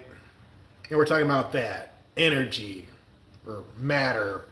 Matter cannot be created or destroyed. It just breaks up into smaller and smaller pieces. Those pieces become molecules, tiny, microscopic stuff. And I'm in my 20s at the time, maybe late teens. I'm like, well, what if your house gets burned down, right? And all the black smoke goes into the air, into the atmosphere, I say. Does that mean that house no longer exists? Because everything in that house got burned up in the fire, and the house no longer is a house. It's not there anymore, right? And when the smoke goes into the atmosphere, I asked my professor, does that mean the house doesn't exist, or did the house just disperse into the atmosphere? Something like that I asked. And my professor, honestly, my professor did not know how to answer that question. I can't remember what all she said, but she could not give me a clear answer. And I'm in my class like, yeah, I stumped yourself. I was about to say the A word. I stumped your tail, huh? Think about that. This garage, right? If this garage burns down right now, let's say everything inside, like the dumbbells, the metal stuff is still here like this, but the wood, like a forest fire, all the trees burned down. Does that mean the trees no longer exist? According to Newton, Newton said energy cannot be created nor destroyed, only transferred. If that's true, if I burn a tree and the whole forest burns up like it did in California, I'm not an arsonist, people. If something like that were to happen, does that mean the tree no longer exists? I'm just curious. I'm just curious. Yeah, I went to a public school, but I was the what if kid. And that's almost another reason why I made YouTube videos, because I was always thinking and talking and ranting and raving.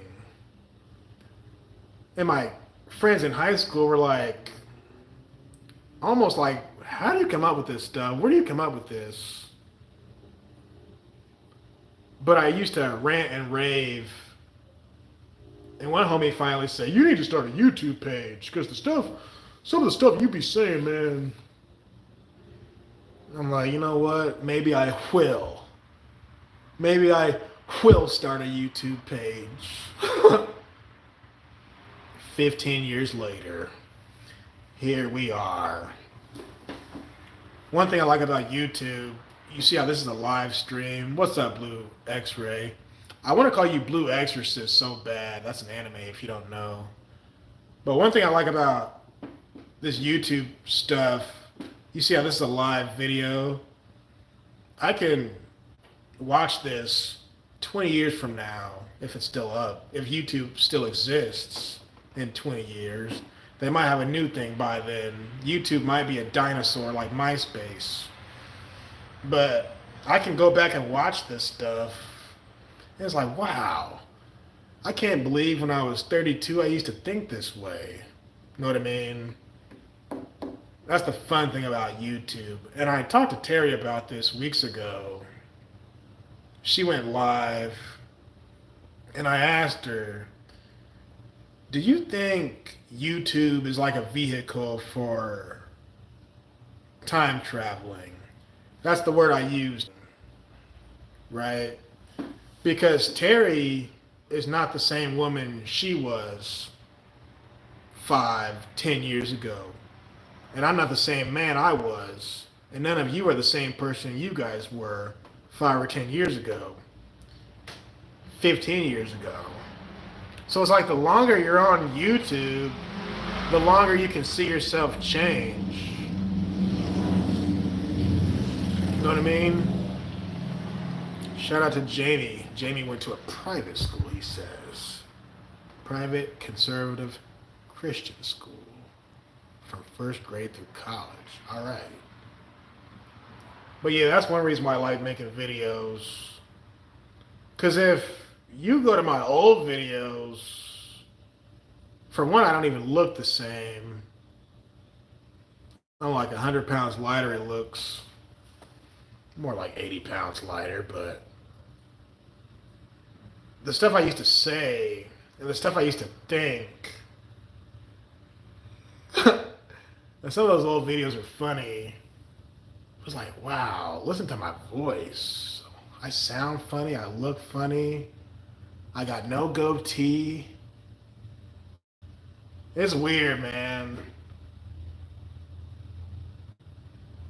It's weird when you look at your old stuff. That's basically what I was trying to ask Terry, like,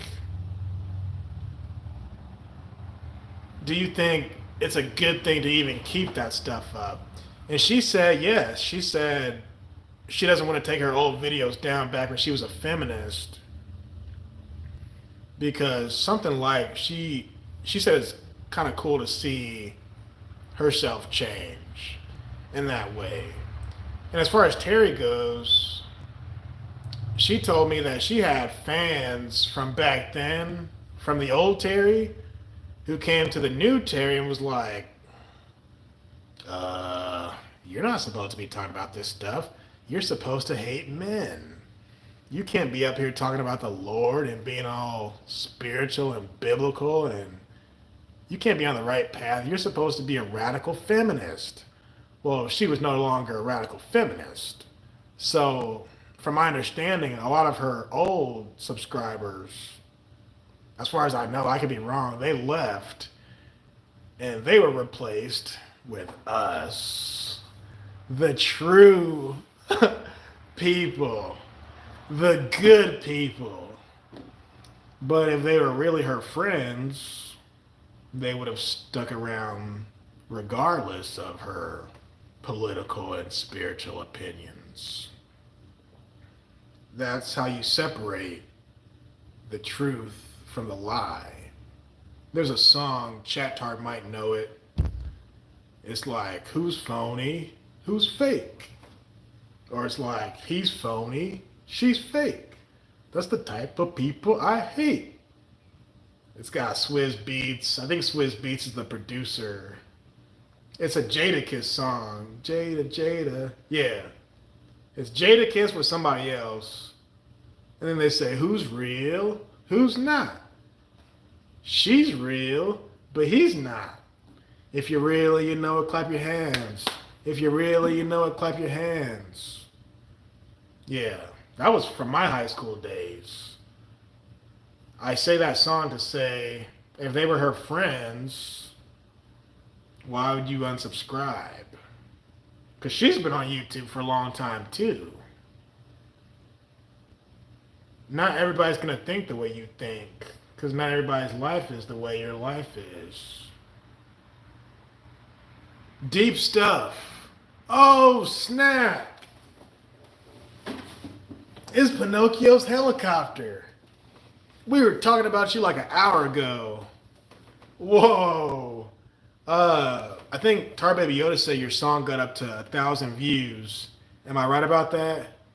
Oh yeah, we did keep Terry honest. We kept Terry more honest than a mug.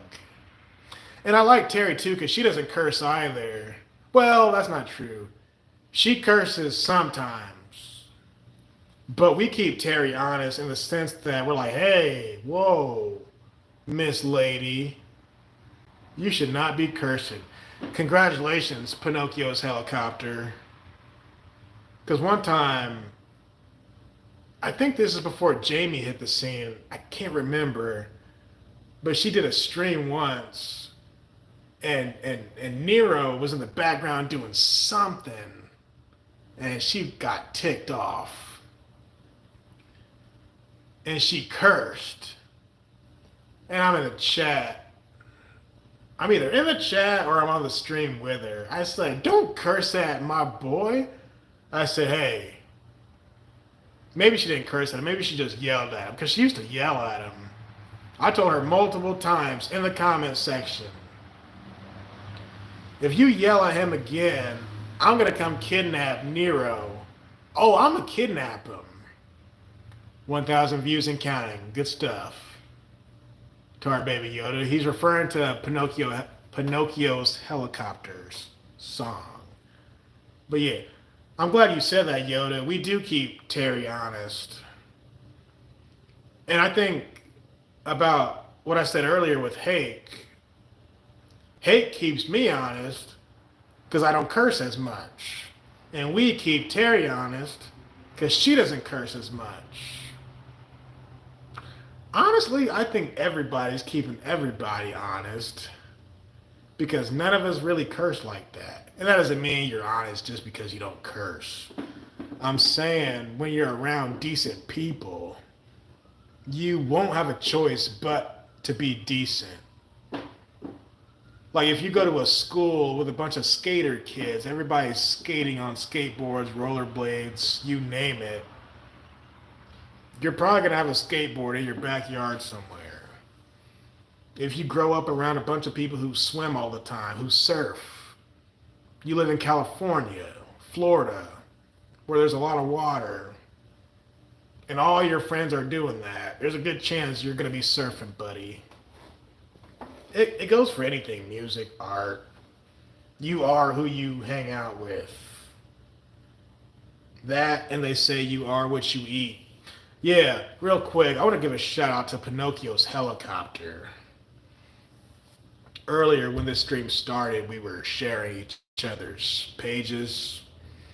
So, Pinocchio's helicopter, you can put yourself in there too. Put your channel in the chat. And Lupin actually inspired me to start doing that. Because Lupin, from what I've seen, he started doing that. Lupin would say, Greg, put yourself in the stream. I'm like, what are you talking about? I don't feel like going up. He's like, no, put your YouTube channel in the chat, in the comments. I'm like, what? So Lupin inspired me because he's promoting me. He's letting me promote myself on his stuff. I was like, wow, that's so cool. And this is before me and Lupin were even like super cool. I mean, we were cool back then, but one day he finally said, I like your stuff, man. You got some good stuff on here. Go ahead and put your stuff in the channel. Put your stuff in the chat. I'm like, all right. So Lupin does it. And I think Daniel from Burning Bush's channel, he might do that too. Anyway, Pinocchio, you do the same here. And that goes back to the good people. That's what we're talking about. Good behavior, good practice, good exercise, paying your bills on time, staying ahead, paying on your principal, being respectful, not walking around the park with your pants sagging, not there you go, not smelling like weed in public, not bumping loud, crazy music in public. We're not out here robbing no banks. We're out here making the world a better place. We're not robbing and stealing and killing. That's why I say, shout out to the good people. And one more thing about that. When you say things like that, when you compliment people, kind of like how Trump talks. Trump's always saying like, oh, this person's so smart. Oh, this person's brilliant. This person's great. This person's tremendous, he'll say. That helps people's spirit. You know what I'm saying? Because when you have kids, I'll see these kids and I'll say to my friend, oh, how's the kid doing? Or how's the kids? And they'll say, oh, he's bad. Oh, they're bad. I'm like, why are you calling your kids bad? Well, why do you think the kids grow up to be bad? Because every time I see you and I ask about them, you're saying, oh, they're bad. So you're subconsciously traumatizing your own kids and you don't even know it. You're saying all the time they're bad. And then you wonder why they grow up to be bad. But if you say to your kids positive things, positive reinforcement, you're more likely to have decent kids. But don't go around saying your kids are bad. And don't tell your kids they're bad. You can say, hey, you're acting like a brat, but don't call your kid a brat. You know what I'm saying? That affects kids. And we're no different. We're just older versions of them. That's why I say shout out to all the good people. But if I'm talking to Chat Tart and Tart Baby Yoda and Golden Rule TV, if I say to you guys every day, hey, shout out to the bad people, they're not going to mess with me. They're going to say, why is Greggatron calling us bad people all the time? Yeah, it's just positive reinforcement. Or if you mess up on your job, own up to it. A good boss should say, who trained you? And then flip it and make it into something good. Don't just call people stupid mother lovers. Say like, hey, you messed up here, but you did do pretty good when it came to this. You know. But you can't just bash people. That's not good for people's spirit, in my opinion. Unless if it's like the guy honest truth and someone needs to hear it. But I'm trying to uplift people. Like Terry, I call Terry the good woman. Yes, sir. The good woman. Yeah. Good stuff today, guys. Good. I ain't did but one or two sets. But yeah. Yes, sir. Later, D Rhino. Thanks for stopping by. Chatard, you're right. What a mess. Pinocchio's helicopter. The commies are always ticked. Yeah, they are.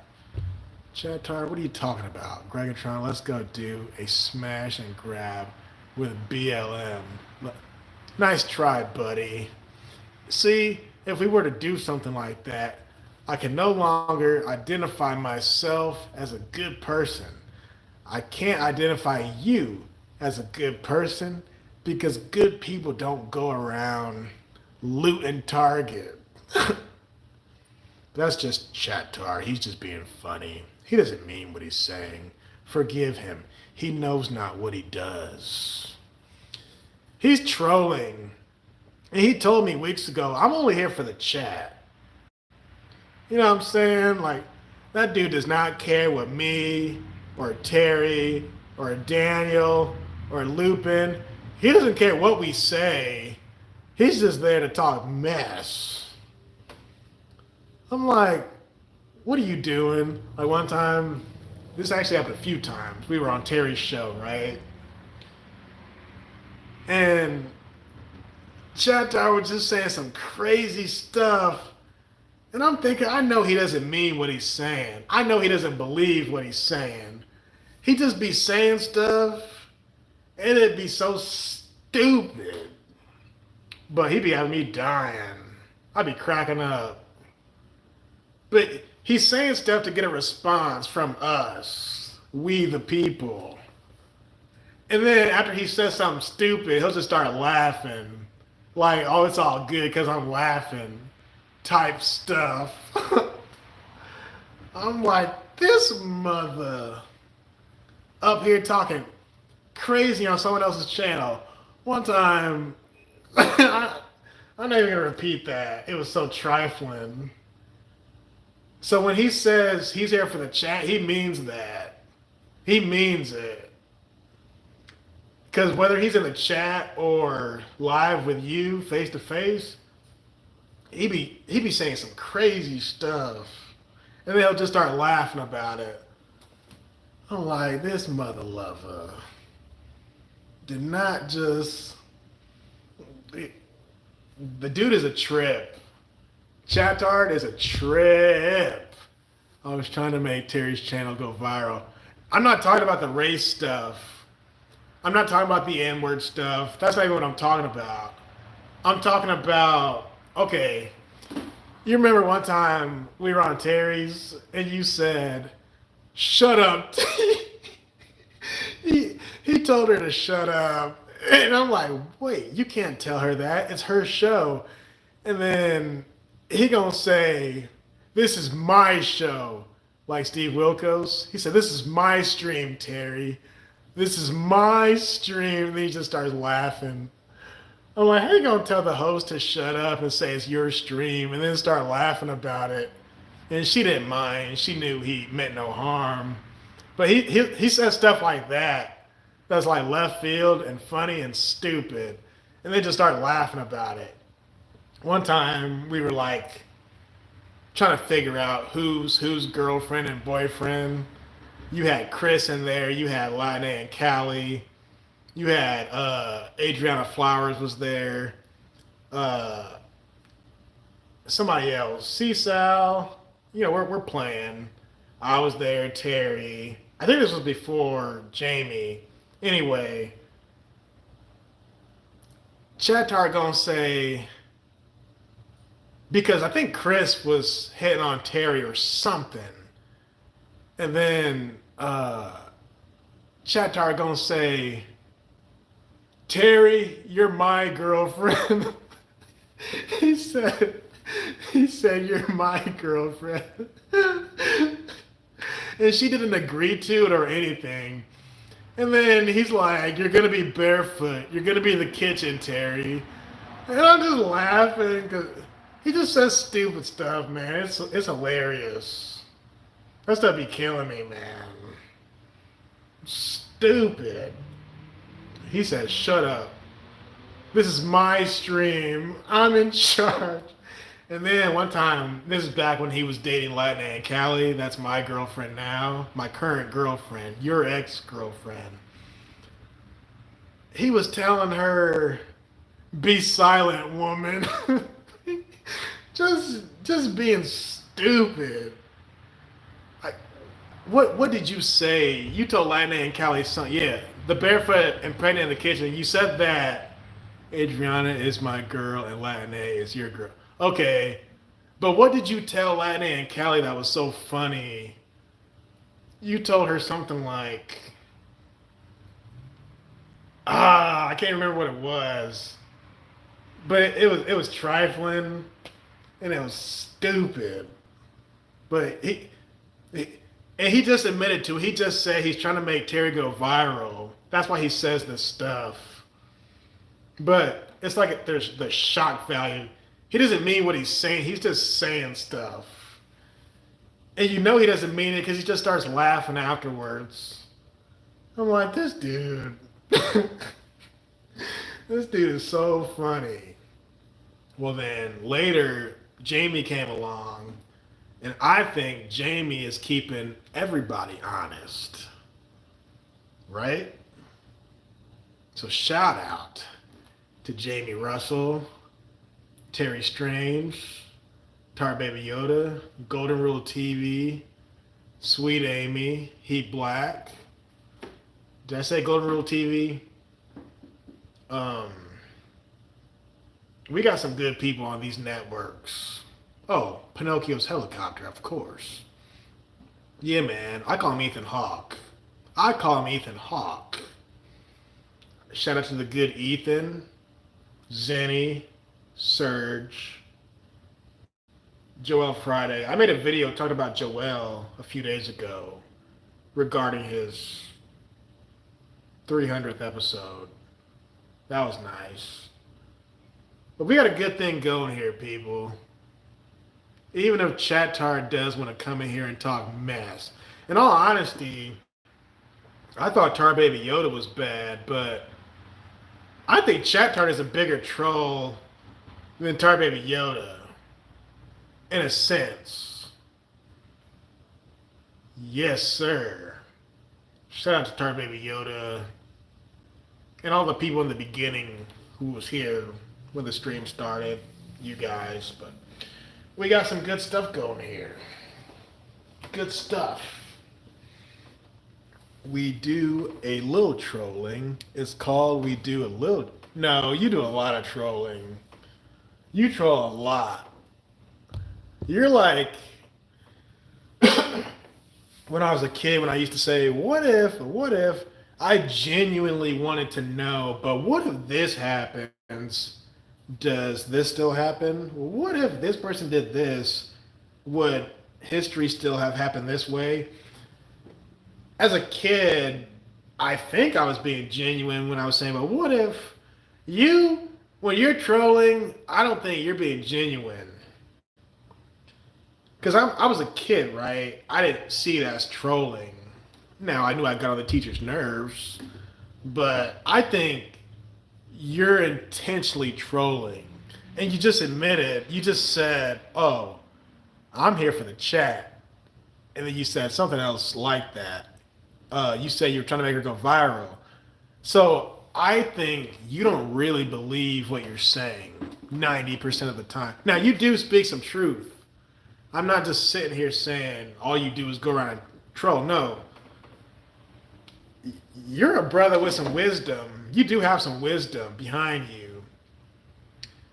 But I think you throw your wisdom out the window when you troll people. Because what about the people who don't know you're trolling? They're going to say, what's wrong with that guy? He's telling people to shut up. He's telling people, you know what I mean? So it's like your trolling overshadows your wisdom, man. Me personally, I don't care. I think it's hilarious. This is just my observation. He said, "Shut up." he, said, he said, "Shut up. You're my girlfriend." He, I was like, this guy. What the heck is wrong with this guy? That's to let me dying. Let me do some calf raises while I'm here. Just funny stuff, man. I said that. I must. I don't know if you were drunk. We do a little. It's called. I don't know if you were drunk. You were in your work truck like normal. You don't remember that? You said to Terry, "Shut up, Terry." And then later you were like, "You're my girlfriend." No, you're my girlfriend. You remember that? Yeah. Yeah, you did. Yeah. How do you not remember that? Because it was so funny, but it was unexpected. And me being a friend of hers, I'm like, I can't believe he said that. But I didn't like defend her because I knew you didn't mean it. Yeah, you were just joking. Yeah, you were joking. But she knew you were joking. So that's how I found out that you be trolling. Yeah. That and you laugh after you say stuff. We're gonna make a Christmas album. Yes, sir. I actually started writing a song about JLP, like a rap. It's not bad. Yeah. How's it start? It's like in Pinocchio's helicopter. He inspired me, by the way. Um, it's like I call him the Great Black Hope. He calls the president the Great White Hope, and how Tate was the Pope. He gets calls from people every week, or something like that. Be alpha, not weak. Because if you're weak, she'll walk all over you. It ain't sweet. Something like that. Yeah.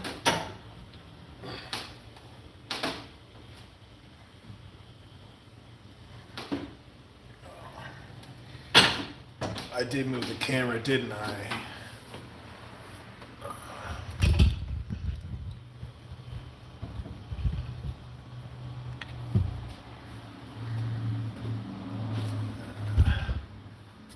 That's not right.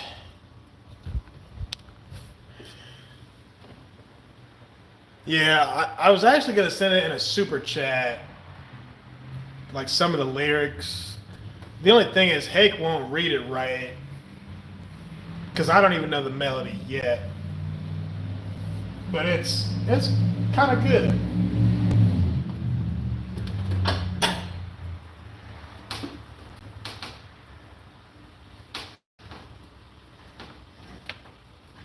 This is 50 pounds.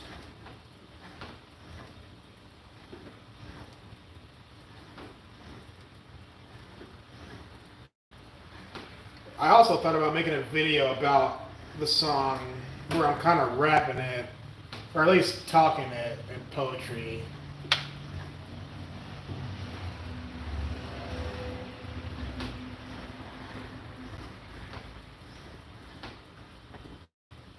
Oh, yeah. Up the weight a little bit. 50. How about 110? How about that? How about D? Meet me outside. How about D? How about D? Oh, here we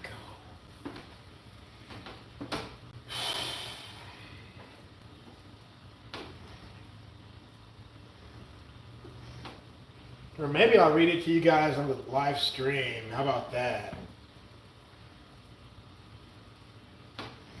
Maybe I'll do that.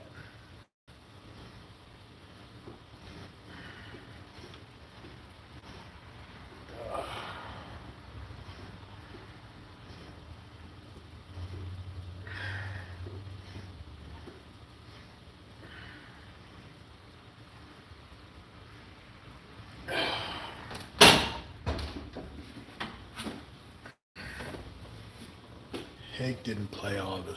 Yeah, I saw that. He played, like you said, about a quarter of it. Josh took off.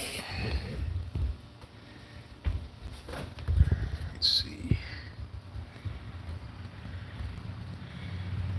For show. Good to see you, Chat Tard. We're gonna hear this song. You can hear it right now, actually, if I can bring it up on my computer. I'm just making sure my battery doesn't die on my phone here. Yeah, I can show it to you. Put this thing up here.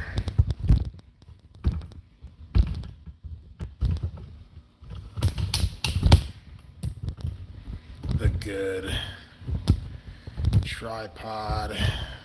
See there? I called it good.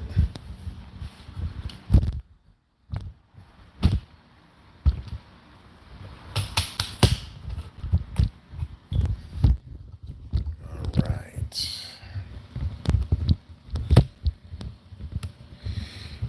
Let's see. I got it typed up on the good laptop.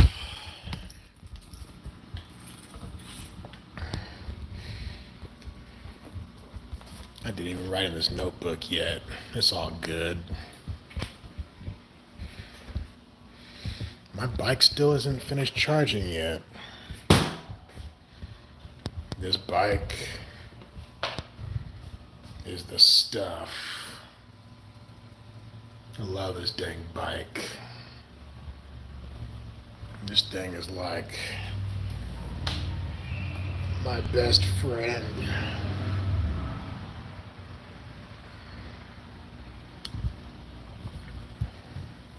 Let's see here.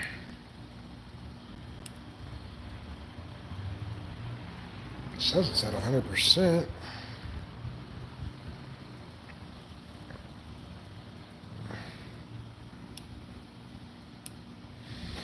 I'm gonna unplug it because actually, speaking of strangers, the guy at the park told me a year ago some of these bikes can catch on fire if they charge too long.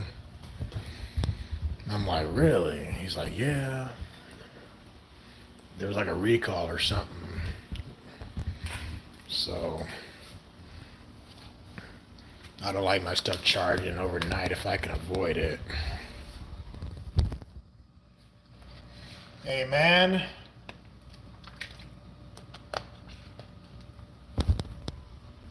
All right. Let's see here. Good exercise. It's a good thing I did some cycling first. Because in the gym, all we did was talk for the most part. That's all right.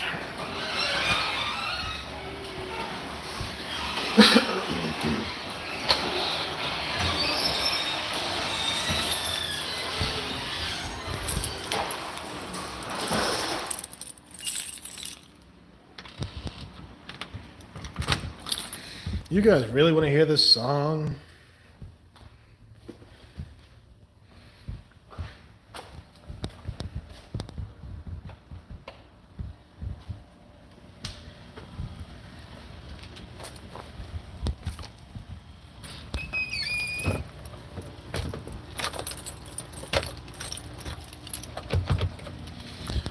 All right. Still nice outside. Dang, man. It's too nice. If you can't see, which I know you can't, I'm approaching the good house.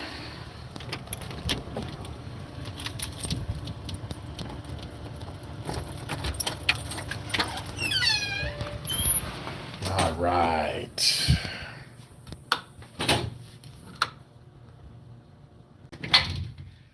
Safe and sound. Oh, I got everything.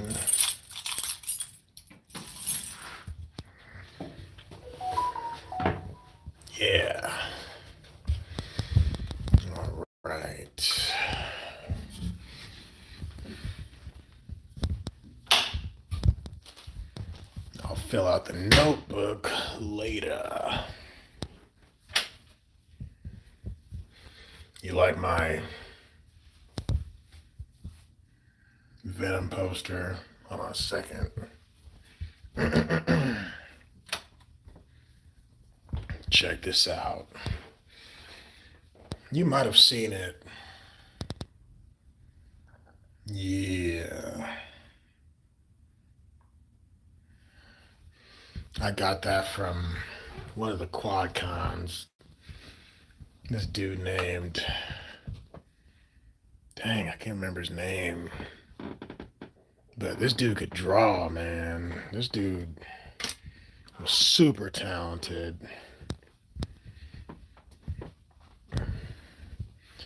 Okay, there's my laptop. Need to turn these porch lights on. Here we go. Okay, let me get this going.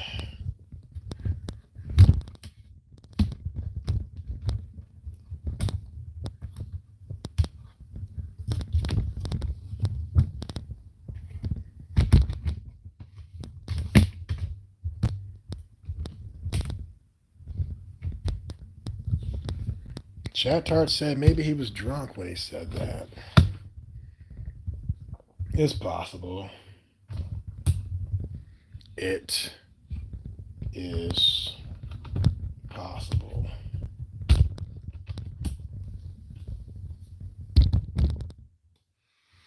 Ah.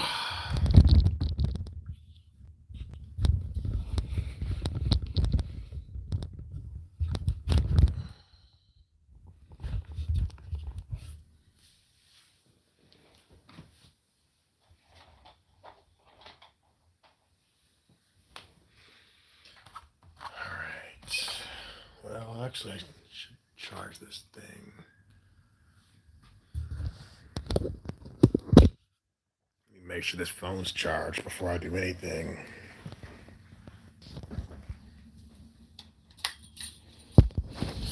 You guys still with me? Why do you relate to Venom?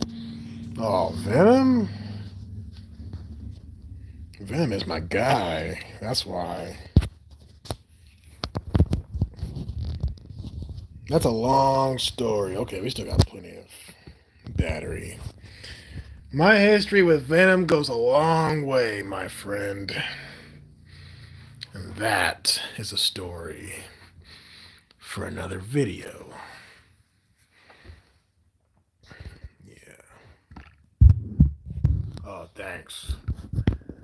This is not the man cave. This is actually the living room. All right, you're still here. Cool. Looks crooked.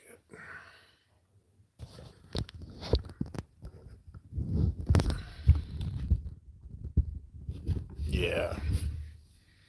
This is the living room, G. Ah. All right.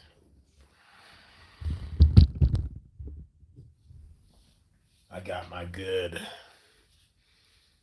dual pistols here from that toy fair. Ebony and ivory. No, I'm not waving guns on camera. They're fake. They're fake, YouTube. I like these things. They're fun. All right.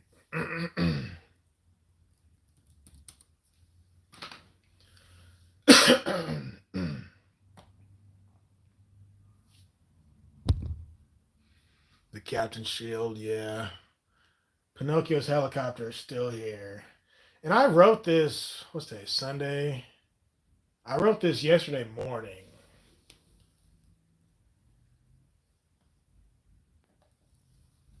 So it's just a rough draft. But Pinocchio's helicopter, you blame yourself. Everything I'm about to read is your fault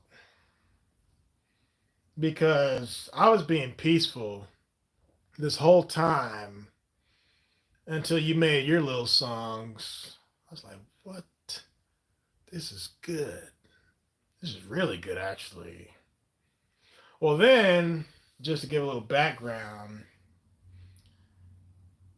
because I'm a big fan of his too. So I'm like, man, I should do an AI song too. Because at the end of your song, it'll tell you, you know, the company, the app, whatever you did. So I'm like, oh, I should get on there and do that too. But like, I don't want to be a copycat. And your stuff was so good. I didn't want to come in there and try to make my own because then it's like me trying to one up you. And that's not cool. And besides, yours would have been better than mine anyway because I don't know anything about AI. So I was like, man, why don't I just write a rap? Because I've written some poems in the past growing up. I can write some stuff. I used to write when I was in high school. Yeah.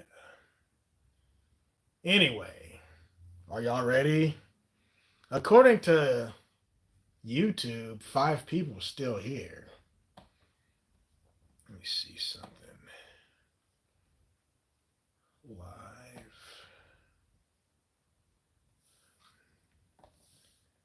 Yeah, man. We are here like a mug. All right, are y'all ready? Let me see what up. What up?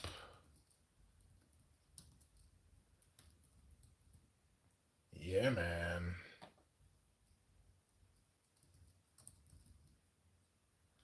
You betcha. Yeah. Oh, so if I type on my own stuff, it's yellow. Okay. I don't mind if it's better. The more JLP music, the better. Yeah, but I don't want to do it just because you did it. And my whole thing about that, I told them a long time ago. I think it was in a super chat. I'm like, where is y'all's Christmas album? Or where's y'all's mixtape or soundtrack? Right?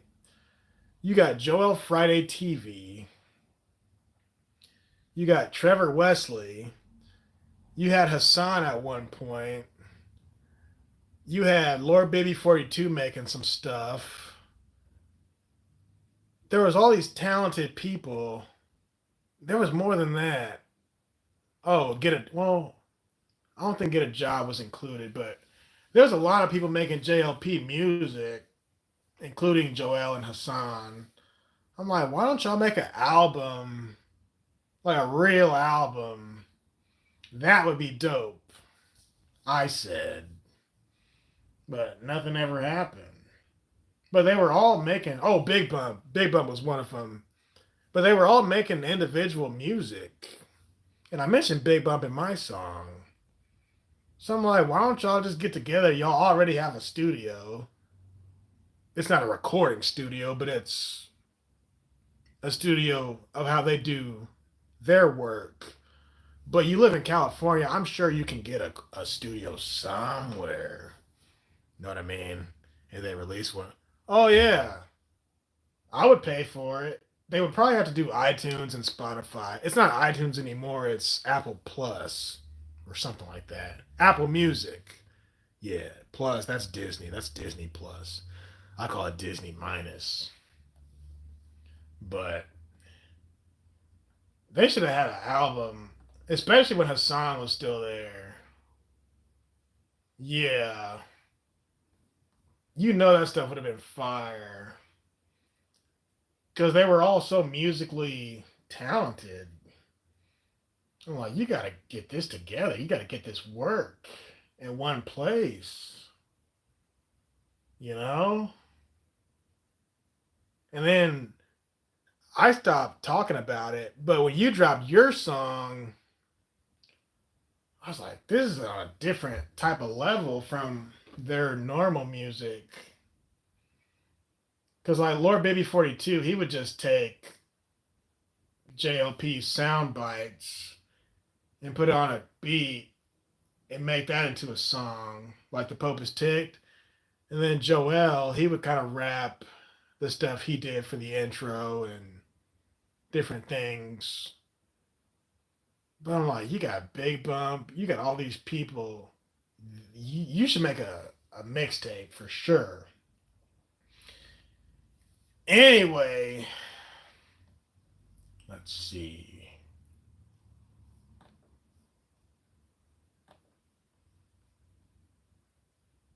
All right.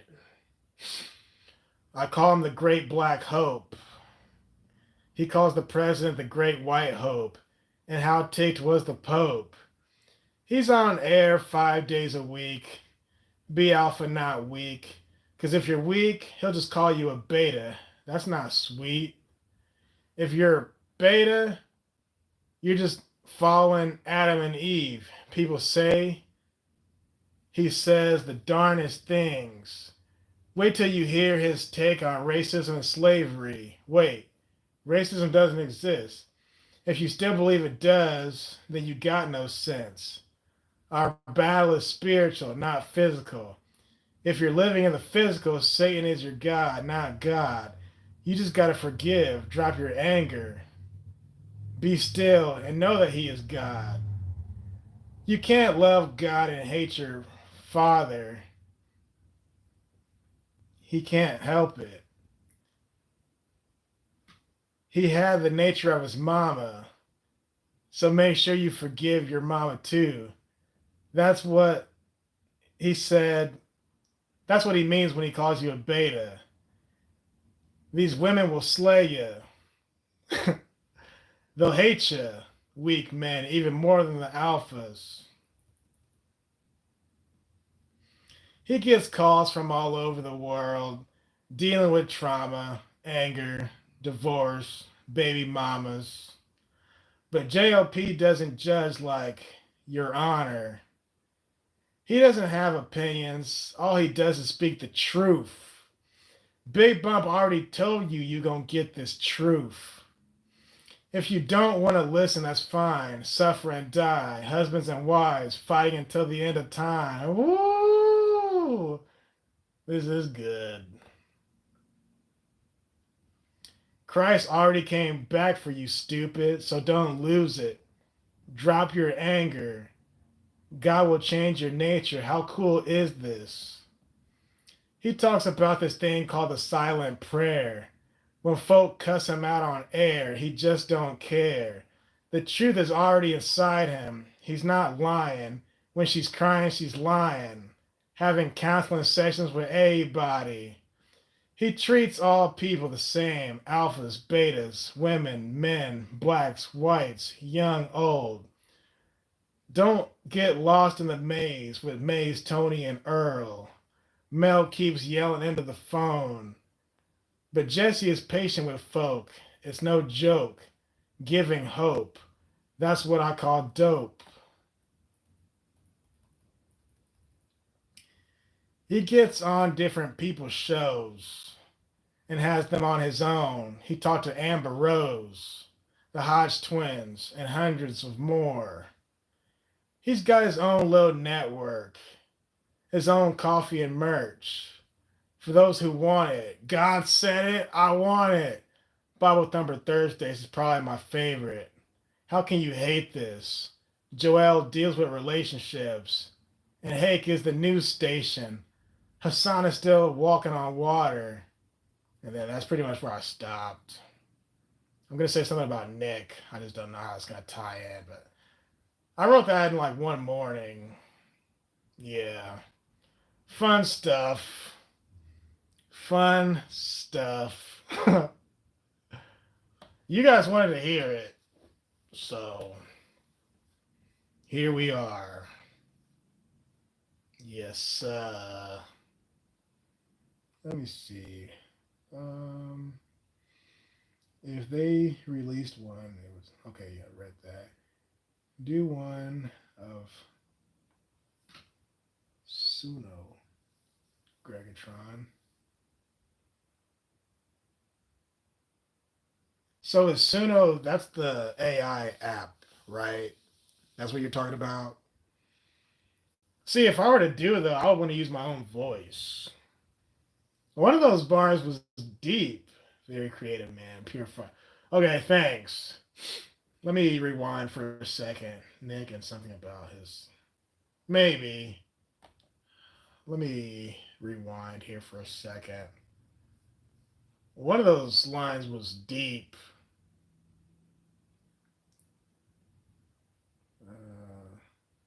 Talks about this thing called a silent prayer.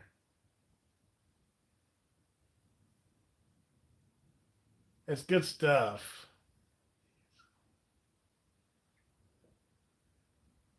Oh yeah. So let me zoom in on this part. He gets calls from all over the world, dealing with trauma, anger, divorce, baby mamas. But JLP doesn't judge, like your honor. He doesn't have opinions. All he does is speak the truth. Big Bump already told you gonna get this truth. If you don't want to listen, that's fine. Suffer and die. Husbands and wives fighting until the end of time. That's deep. That's good. Yeah, I like that part. Hey, you're back. These two wanted to see my rhyme. I made a JLP rap. It's not finished. It's nowhere close, but they inspired me to show off my stuff. Yes. And this is all because Pinocchio's helicopter inspired me. Back with all the good. Yeah, see, now Terry's saying it. The good people.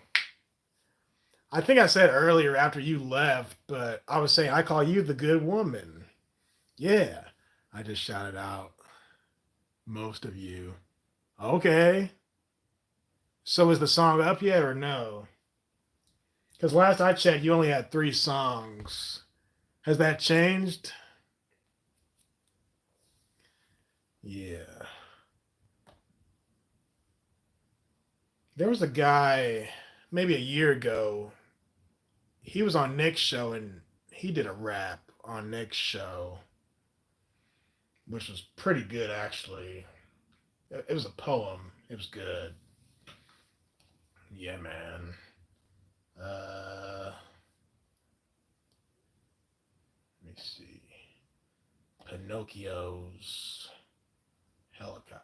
If I type in Pinocchio's helicopter, I can't find you. So we need, because I tried it the other day and I'm like, they're giving me Pinocchio, the cartoon character. This ain't who I want. This isn't what we wanted. I'll just do it through the chat. Channel activity, go to channel. Yeah, man. So where's this new song? Get off her phone, Jamie. Nice try, Yoda. Okay. Oh, it's unlisted, so it's not ready yet. All right.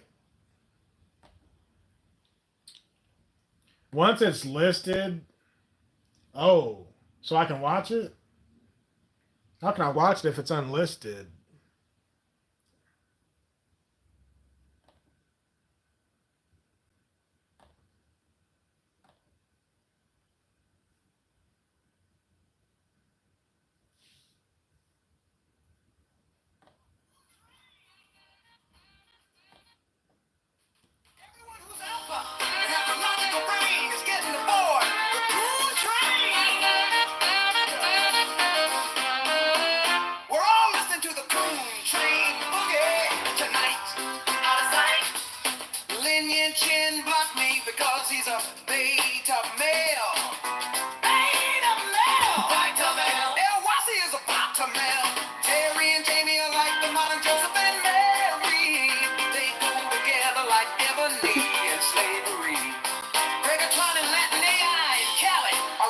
chickens on the Great Black Hope Justice Plantation. Bathers are running after Hank with the rage of an angry mama. Tar baby Yoda's hitting me, another kangaroo hunter with these nuts. Court breeders playing swamp fire, guitar to the wolves of Louisiana. Like some country folk, Eddie Van Halen. Joel Friday TV is a roller skating to that turtle sacrifice ritual rhythm. Pete is in turtle heaven, and Lil C has that brother on a leash. Just joking, LML. Chad Todd Josh is pulling up in his truck to catch Zinni, break dancing against Mina's friend Reagan. Lupin is making Atheist Junior crying. Claude Bowles throw a tantrum. Chris and Clay just won the Twins of the Year award, but the Hodge twins said hell nah. C-Cell's dishing out the gospel, but some fools like Lincoln Loser don't want to listen. I guess they fools. John Sirius flying those planes like Anchor Baby over the horizon. Mr. Mads don't give a shit. He's playing Silent Hill with his good eye. Rika is smoking pot. That's what he do best. Get on the coon train and boogie, you heathens. Get on the coon train and boogie, you heathens. You call Get heathens? on the coon train and boogie, you heathens. What? Get on the coon train and boogie, you heathens. No one wants to hear that Prince satanic so-called music by Taylor the Witch Swift. David from Ocala, Florida agrees, but Jalen, the homo Democrat, disagrees. Play the coon train boogie all What? night and day. What? All night and day. Just to close things out, don't forget to follow Jesse Lee Peterson and everyone else involved on YouTube and X, formerly known as Twitter, and all of their other social media accounts. God bless.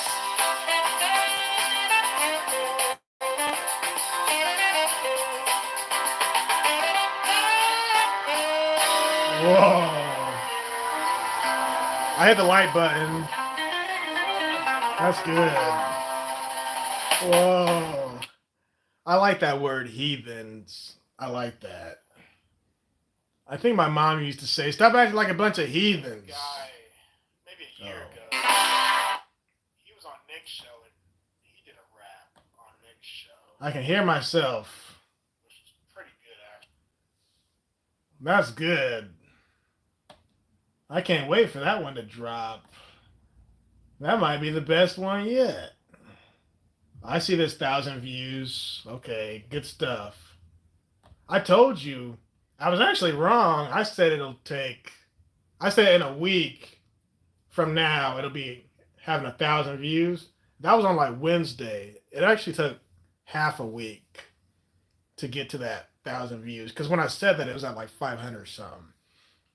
So good stuff, G. Good. See? This is why I say the good people.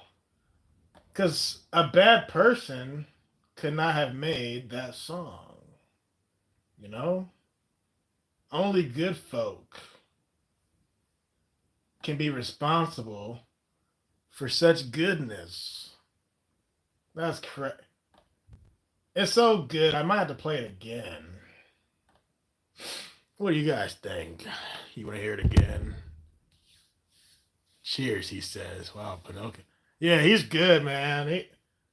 You might be gifted when it comes to this AI stuff. Play it again? Yeah, I agree. Yeah. Let's do it. This is the other one. That's the boogie. That's not the one I want. Okay. Okay. So the only people who can watch it is us from the chat. If you click the link. Normal YouTube people can't watch it. See, I feel special, man. Everybody who just watched that is special because we're the only ones with access to it and no one else could see it. All right, you ready, Yoda?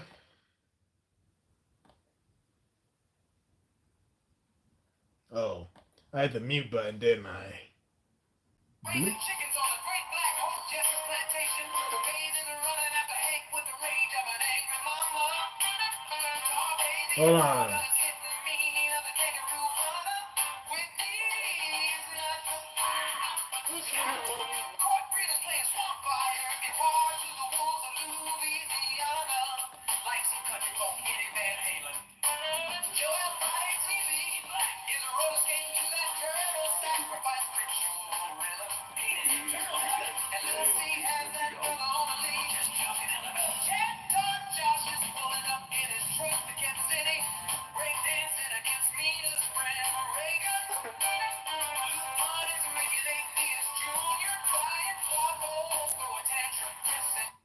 Okay, here it is.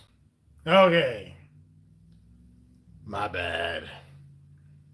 I got different tabs set up.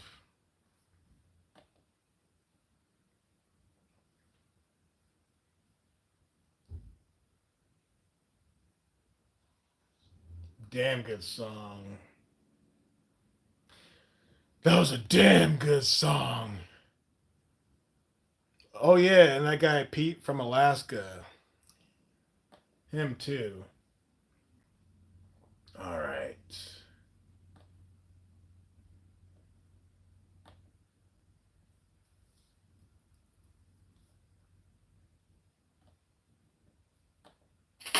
Everyone who's alpha and has a logical brain is getting aboard the cool train. We're all listening to the cool train boogie tonight. Out of sight. Lin Yin Chin blocked me because he's a beta male. Beta male. Beta male. El Wasi is a beta male. Terry and Jamie are like the modern Joseph and Mary. They go together like ebony and slavery. Greggatron and Latin AI and Cali are raising chickens on the Great Black Hope Jesse's plantation. Maze is running after Hank with the rage of an angry mama. Tall baby Yoda is hitting me, another kangaroo hunter with these nuts. Court Green is playing Swamp Fire guitar to the wolves of Louisiana, like some country folk Eddie Van Halen. Joel Friday TV is a roller skating to that turtle sacrifice ritual rhythm. Pete is in turtle heaven, and Lil C has that brother on the lead. Just joking, Elevate. Cat Todd Josh is pulling up in his truck to Zinni, break dancing against Mina's friend Reagan. Lupin is making Atheist Junior crying. Claude Bowles throw a tantrum. Chris and Clay just won the Twins of the Year award. But the Hodge twins said, hell nah. C-Cell is dishing out the gospel. But some fools like Lincoln Loser don't want to listen. I guess they fools. John Serious flying those planes like Anchor Baby over the horizon. Mr. Mads don't give a shit. He's playing Silent Hill with his good eye. Rika is smoking pot. That's what he do best. Get on the coon train and boogie, you heathens. Get on the coon train and boogie, you heathens. Get on the coon train and boogie, you heathens. Get on the coon train and boogie, you heathens. No one wants to hear that Prince Satanic so-called music by Taylor the Witch Swift. David from Ocala, Florida agrees, but Jalen, the homo Democrat, disagrees. Play the coon train boogie all night and day. Play the coon train boogie all night and day. Just to close things out, don't forget to follow Jesse Lee Peterson and everyone else at Bond on YouTube and X, formerly known as Twitter, and all of their other social media accounts. God bless.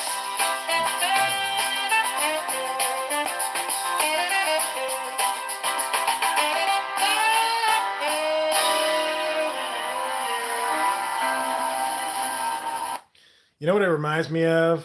Remember Weird Al? It's like if Weird Al knew who we were, he could have wrote that. Remember how talented Weird Al used to be? That's good. The fact that Weird Al could have wrote that, that's how good you are with this AI stuff. That's good. Huh. I don't even know what to say after that.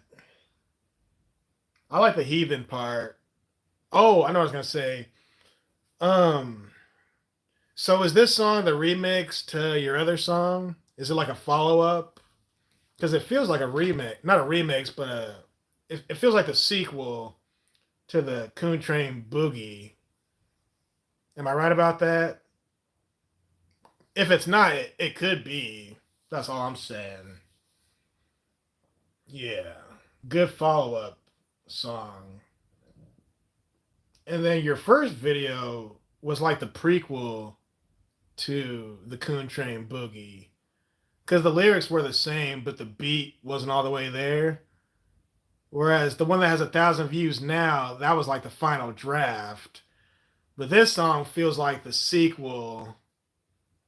Like if it was on an album, that would be the next song or so. You know what I mean? Or if it wasn't an album, that could even be the last song on the album. Yeah. Wow. There's some talented people up in here. You got you with your stuff, AI. You got Terry with her drawing and her reading. Me with my weightlifting stuff. People like Jamie and Daniel with their biblical stuff. Tar Baby Yoda and Chat Tar with their trolling stuff. There's some talented people up in the house. Whoa. I'm proud to have heard that. I'm proud to be y'all's friends. Yes. Jamie's gonna hit the spot. Aight.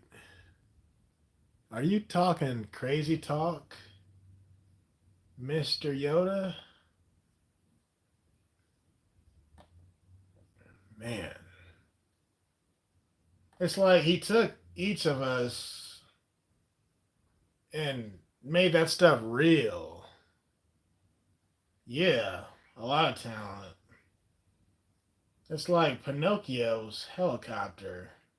He's been watching for a long time now. That's incredible. It's like a novel. The way he did that song, you know how there's books where the author will take characters he or she knows in real life and put them in the story. They'll just change the name so they don't dox people.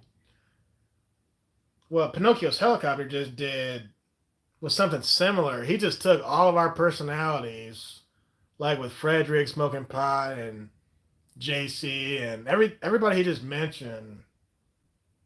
He just took us and made it into a story.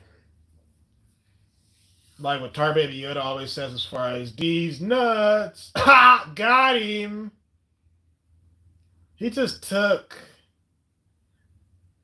I am going to marry Terry and have oh yeah you are. You betcha. Oh, here's the thing, Jamie. So depending on how many kids y'all have, your kids are going to need godparents. So me and Lana and Callie will be the godparents to the first kid. Chat-Tard, he'll have to be the goddad to the second kid. Tar Baby Yoda can be the godfather to the third kid. Pinocchio's helicopter can be the godfather to the fourth kid. And so on and so on. Yeah. Golden Rule TV, he can be a godparent. Who else? Oh, Cecil has to be a godmom to one of the kids. Because she's terrific. And Adriana Flowers, who wouldn't want Adriana Flowers to be a godmom to one of those precious little white babies? Yeah, that's funny. Cool stuff. I don't even know where to continue with that. See, man, the stream was going downhill. We were trickling down. We were becoming more and more peaceful. We were getting ready to leave. And now you come in here with this amazing song. I don't know how to end this now. I already played it twice. That's good.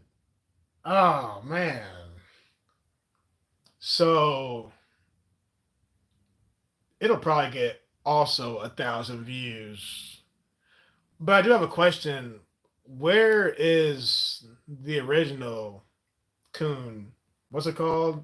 The Coon Boogie? The one that has 1,000 views. How many platforms is that on? You said it's on their Twitter page, right? So make sure it's on Facebook. I don't know what all you are on personally, but Instagram. Make sure you drop it in different platforms. You know what I'm saying? Because here's the thing, it's all the same YouTube link. So as long as that same link is posted on all the platforms, that's how it skyrocketed from 500 views to 1,000 once they posted it on their Twitter page. But make sure they also have it on their Truth Social. Hake is on Truth Social. And make sure they have it on their individual pages, not just the JLP Bond page. Make sure it's on Hake's Twitter, the Anchor Baby's Twitter, Joel's Twitter. Make sure all of them guys have a copy of it's the same link, but the views will only expand from there. Amen. Because when I first saw it last week on Lupin's, I'm like, how does this only have 20 views? This is not right. It came out 8 days ago or however long it was. I'm like, this has to be a mistake. More people need to hear this. That's right, Jamie. Like and subscribe. Like and subscribe to all the good people. See, that's what we've been trying to say, man. That's what we've been trying to say. Oh, yeah. You betcha. Hake versus Jamie in a game of Mercy. Mercy, what is that, like arm wrestling? That's some good stuff. You didn't go live this weekend, Terry, did you? You went on Wednesday or Thursday. Jamie, have you been live lately, Jamie? I see Lupin a lot. And I go live once in a blue moon. But, oh, I will say this to Terry. It was refreshing when you went live the other night. Because the one before that, I had missed it. And then I looked at it. I was like, okay, it was 5 days prior. But I think I was at work. And I was like, yes. Oh, yeah, I was at work. Because I was like, where you been? It was refreshing. And it was nice. And I'm like, finally.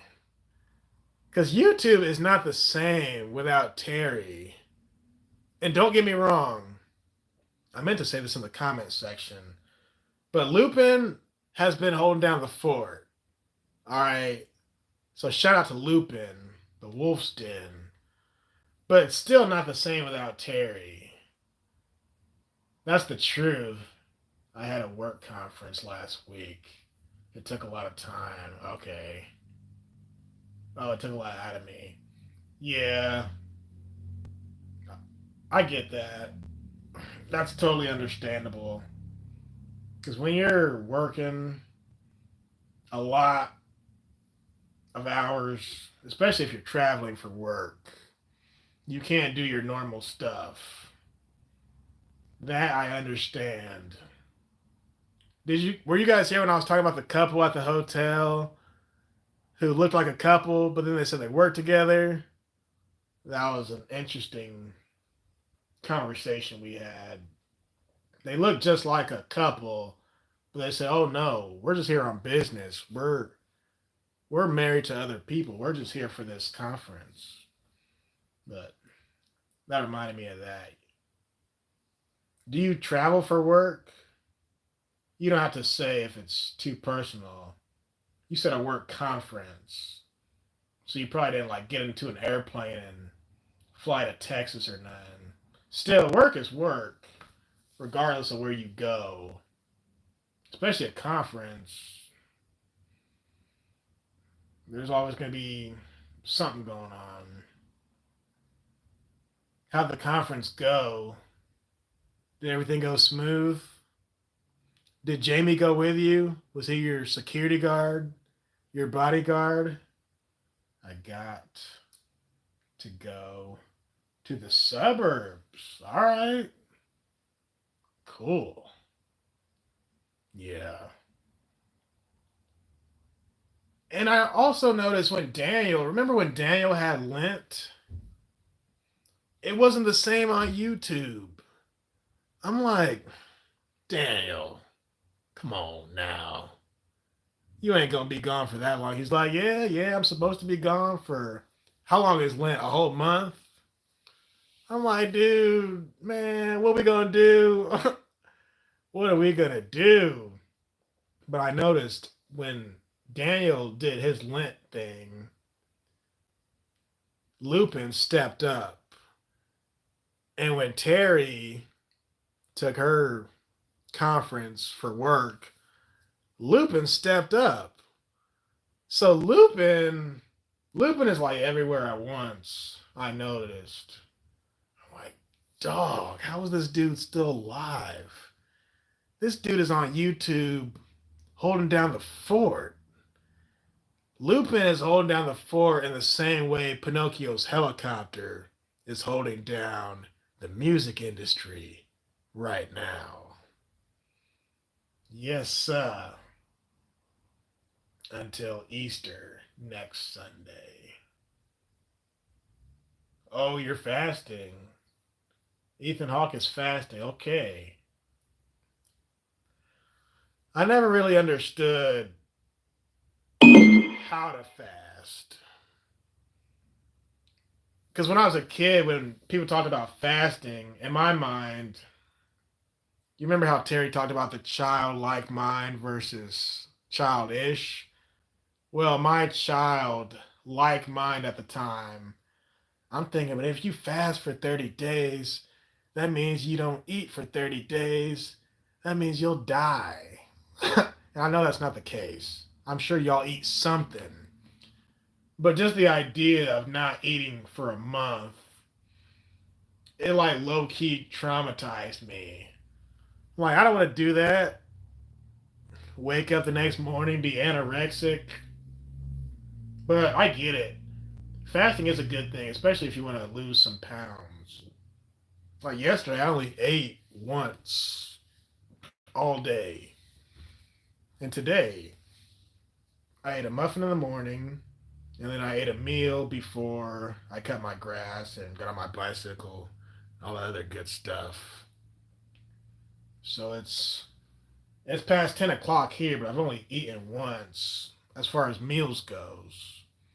And I'll probably eat a little something before I go to bed, after I get off here with you guys. But yeah, you don't have to eat all the time. But just the idea of fasting kind of like scared me as a kid. Because scientifically, you can drink so much water and live for X amount of days. And same thing goes with food. You can not eat for this many days and just drink water and still be alive. I can't remember how many days. Yeah, Terry, you explained your diet before on your show. I could never imagine myself fasting because at the time I was lifting weights a lot and my body needed the energy. But now that I'm trying to lose this gut, fasting wouldn't hurt. Well, you're talking about back when you were 300 pounds. We're talking about recent fasting, right?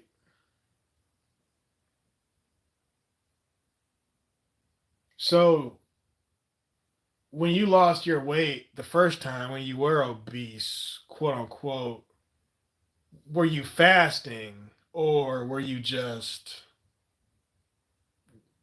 cutting your calories back? I mean, if you're fasting, you are cutting your calories back. But did you consider it fasting at that time? I was 230 when I started. Okay. All right. But prior to you being 230, when you were heavier than that, you were not fasting yet. you were just doing things to cut back your diet. Tar Baby Yoda calls Terry Terry Baby. Terry Baby was a chunky monkey. Yeah, I didn't know her back then, but from what she sounds like she was pretty big. But that's okay, because she repented. She changed her ways. She redeemed herself, and she made her body great again. And it's kind of cool that you said in your stream something like, Greggatron's been going live lately, and whenever he does, I feel like I can at least get out my Stairmaster, or whatever you said, my Thigh Master. So I used that in a clip in the Greggatron movie. But it's cool to know that I can inspire you guys in that way. I got down to 170, but I started creeping back up and then started intermittent fasting. What do y'all mean when y'all say intermittent fasting? Like, I thought it was just fasting. What do you mean by intermittent? Is that when you're is that when you're disciplined about it? Huh. I can't get over how crazy that song was. That song was. See, that's the type of song JLP would say, Hola, sí, señor. Gracias. 16-hour fast daily. Meaning, are you saying you don't eat for 16 hours straight? Because you sleep for 8 of those hours, right? You talked about it in the past, but I can't remember how you said you did it. If you sleep for 8 hours, does that mean the next 8 hours you don't eat at all? And then somewhere in the following 8 hours you do eat something? Meaning what? You eat once a day? Okay, she said right. Okay. You know how these people say, well, breakfast is the most important meal of the day. In your case, you don't eat breakfast then. Because if you sleep for 8 hours and you get up for another 8 hours, you're not. So the first time you eat is in the evening. Your dinner is your breakfast, essentially. So that means you're having brunch for dinner. We are going to look into fixing. Well, no, you don't need to fix Terry. You're going to make her walk. Yeah. Like I said in the song, Hassan's still walking on water. Terry's going to walk on water too. With the help of Jamie Hawk. I said Jamie Hawk. With the help of Ethan Hawke and all the rest of the good people. Fast until 9 a.m. How's that possible? Meaning what? You eat in the evening? Oh, I get it. So let's say you eat at 6 o'clock in the evening and then you go to bed. Oh, you said 8? Well, so give me the times you fast until 9 in the morning. I thought you said. See, now I'm confused. Now I'm confused. I thought you said you fast for 16 hours, but 8 of those hours you sleep. So the other 8 hours in the morning, that means you did eat if you eat at 9 in the morning. So that means before bed and prior to all that, you didn't eat at all for 16 hours. So you only eat in the morning? Is that what you're saying?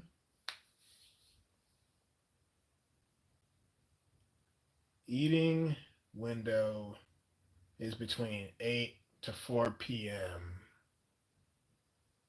Okay. So you get up before 8, you eat something, and it's just one meal. You eat one time between 8 and 4. And after 4, you eat nothing. Terry, be nice. Don't tell Yoda to shut up in my stream. This is not your channel. This is the Greggatron show where we're going to keep it extra clean. We don't come in here and tell people to shut up. So I kind of get what you're saying. The window is between 8 and 4. And that's the only time you can eat. And you did this when you were 230, and then your weight cut back then? That's when that happened? Or was this more recent? Fascinating stuff. Moonwalk, if pressed. Oh, yeah. Terry's going to walk. She's going to moonwalk. She's going to cartwheel.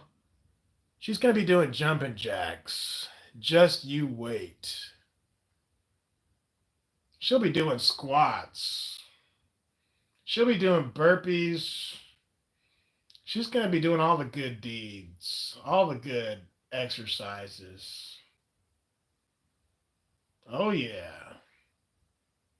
Terry's going to be climbing up the rope. Tell that rib-based Greggatron. Tell that rib. As in tell the woman? You're calling the woman the rib? I'm going to make her. Oh, yeah. She'll be doing backflips, somersaults. Like I said, cartwheels. And then Pinocchio's helicopter is going to make a new song about Terry from point A to point Z. It'll be like a transformation video, but into a song. Man, so how did you know Pinocchio's helicopter? How did you know to even make that song using AI? Like, how did you even know what that website was? I mean, everybody knows what AI is at this point. But what made you do what you did? You know? Did you just wake up in the morning and say, you know what, I want to make an AI song? Or did somebody tell you how to do it? Or did you just learn it on your own? Because it's so good. It seems like someone taught you how to put that stuff together. Man. Good stuff. Good stuff. Oh, yeah. Crazy. Pinocchio's helicopter had said he's a disruptor. Like I said, man, you ain't right for showing me that song. You ain't right. I can't top that. I cannot top that. Not at all. So why don't we do this? Why don't we give a shout out to all the good people? Let's start with Pinocchio's helicopter, Tar Baby Yoda, Jamie Russell. Oh, I have a question.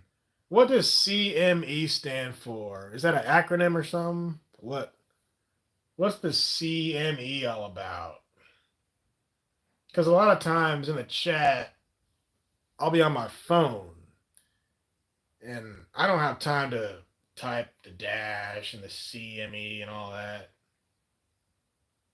Because when you type somebody's stuff enough times, it'll automatically come up Like if I type tar on my phone, the next word is baby. I click baby, and then the next word is Yoda. Tar baby Yoda.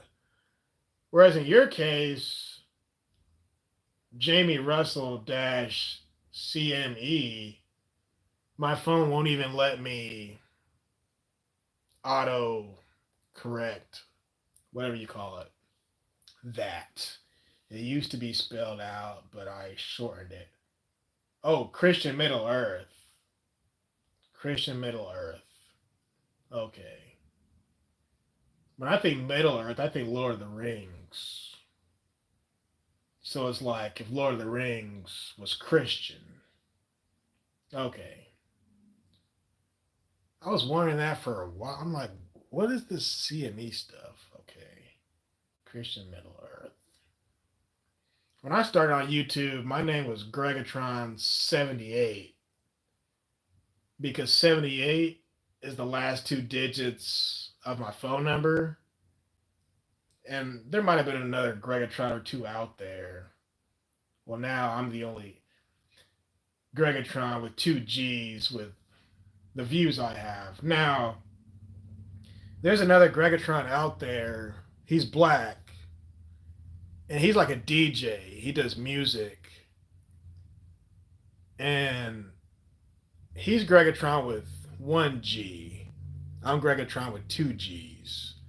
So if you Google Greggatron, he'll come up before I come up because he's a DJ and he's got Facebook, Twitter, all the different platforms we talked about. Because I was curious one day. I was like, what happens if I Google myself? But Google won't even register Greggatron with two G's half the time. It shows the other guy. I'm like, who is this imposter? Well, the problem is,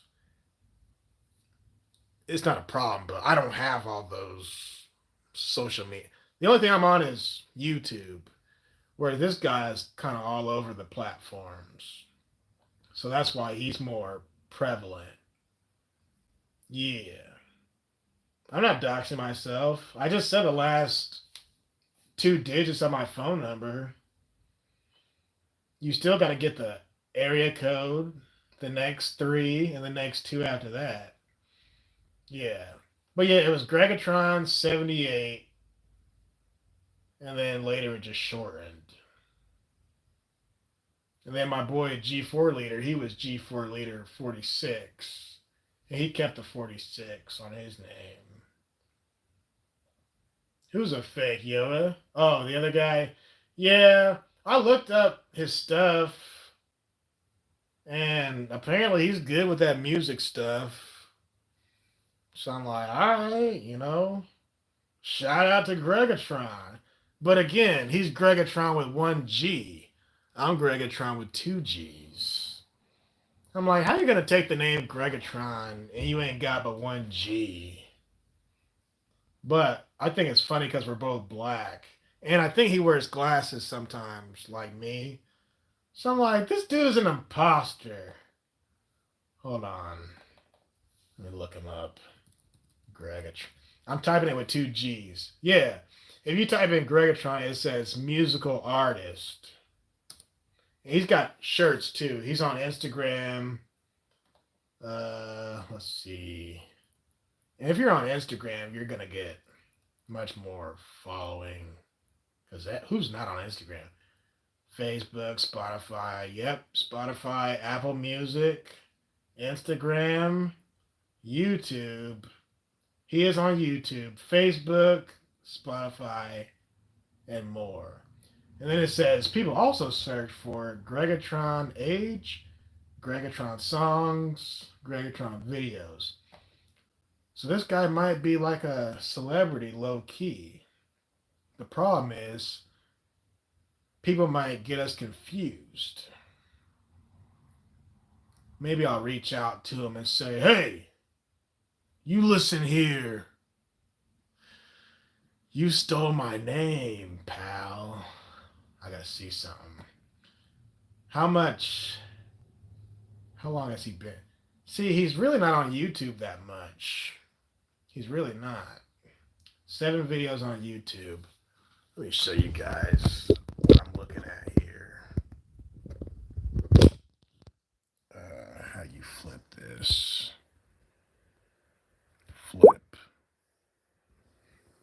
All right. Greggatron Music. This is the other guy, right?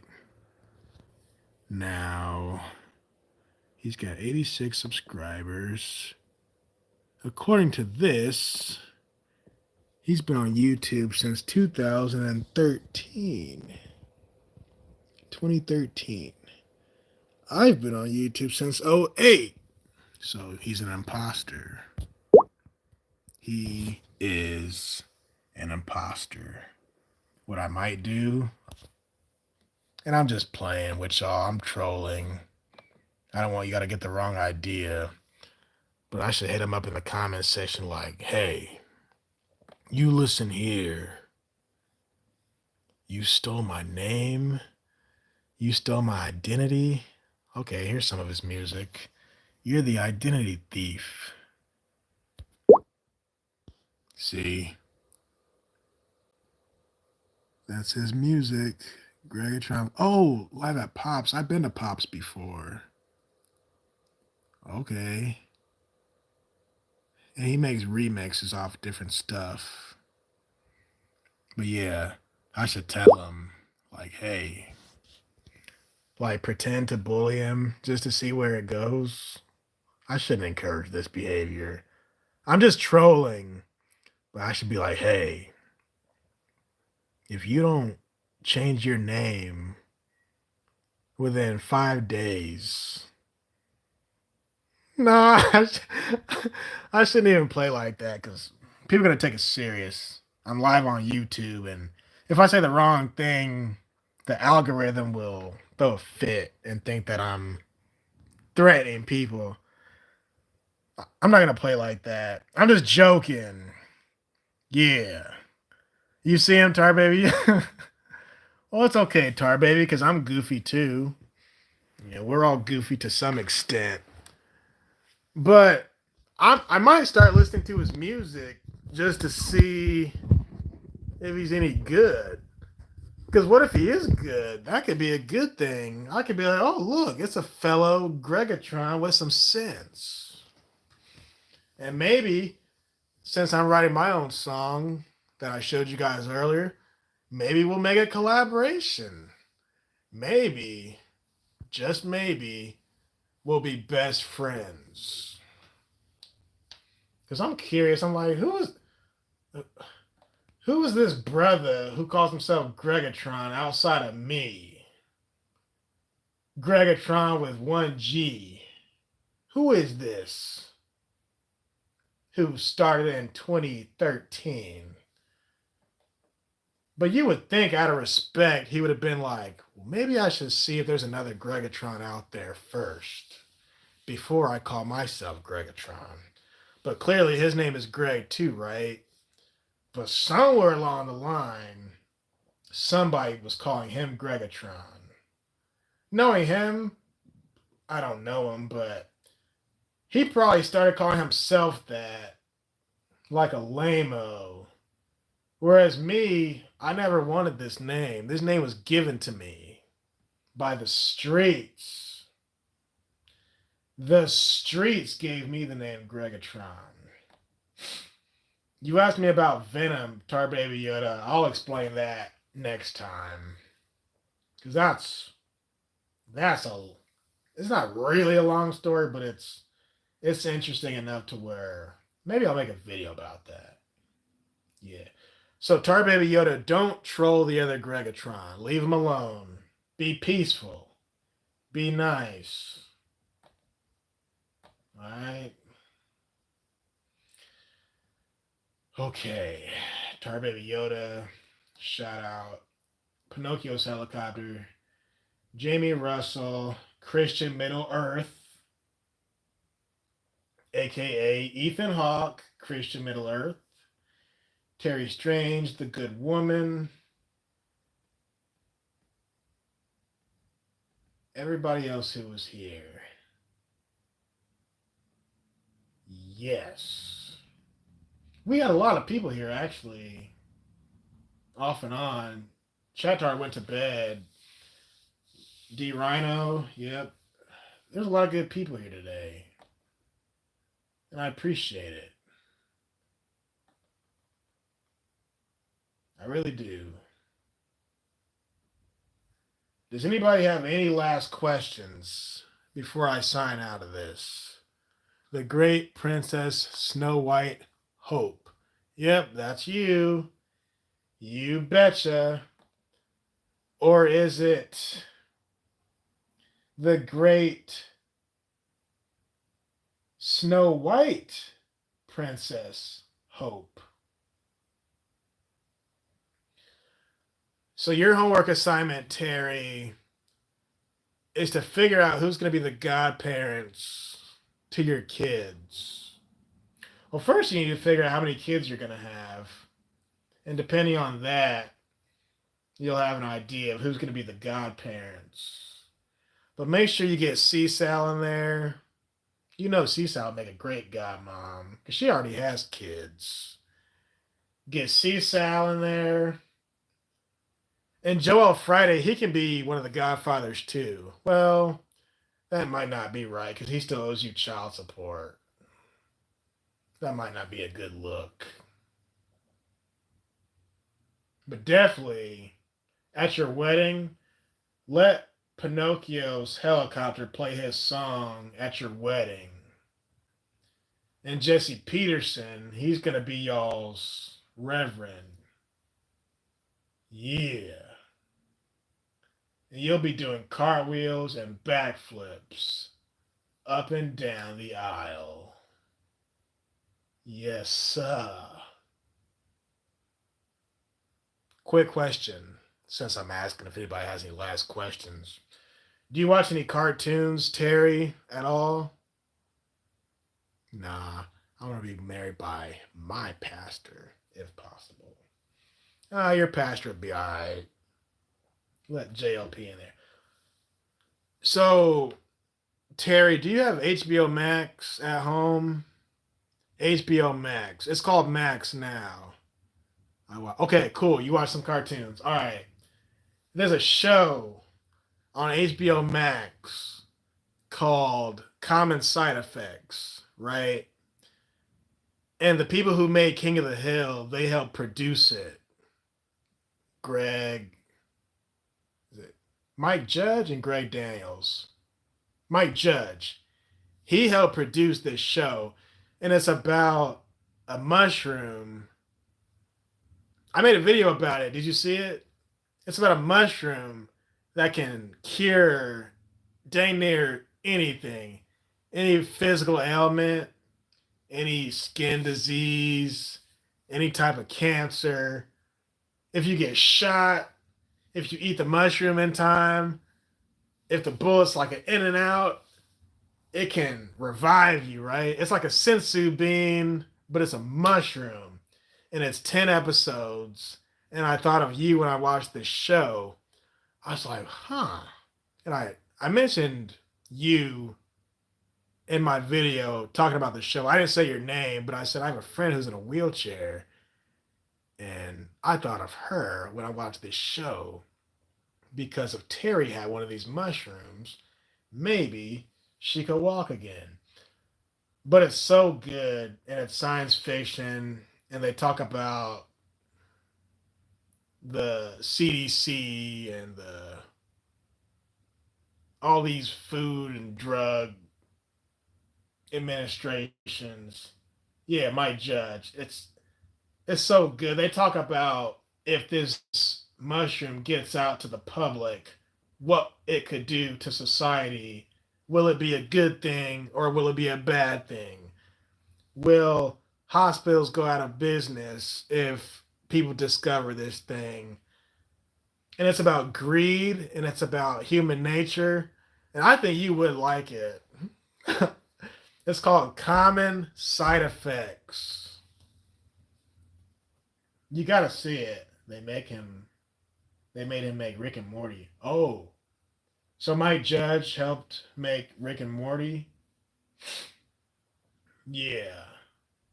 But if I'm not mistaken, you can only find it on HBO Max. So if you don't have Max, you might be out of luck. Unless if it's on DVD somewhere. Alright. I didn't get into Rick and Morty. The animation looked too weird for me and bizarre and outlandish. My brain didn't adapt well to that type of animation. I mean, the voice acting was okay and all that. The story wasn't bad. It just looked too out of control. Rick and Morty looks like in Beavis and Butthead when they do America, when they were on drugs, when they were seeing all this crazy stuff. Rick and Morty looks like that all the time, not just when someone's taking drugs. All right. I asked, does anybody have any last questions?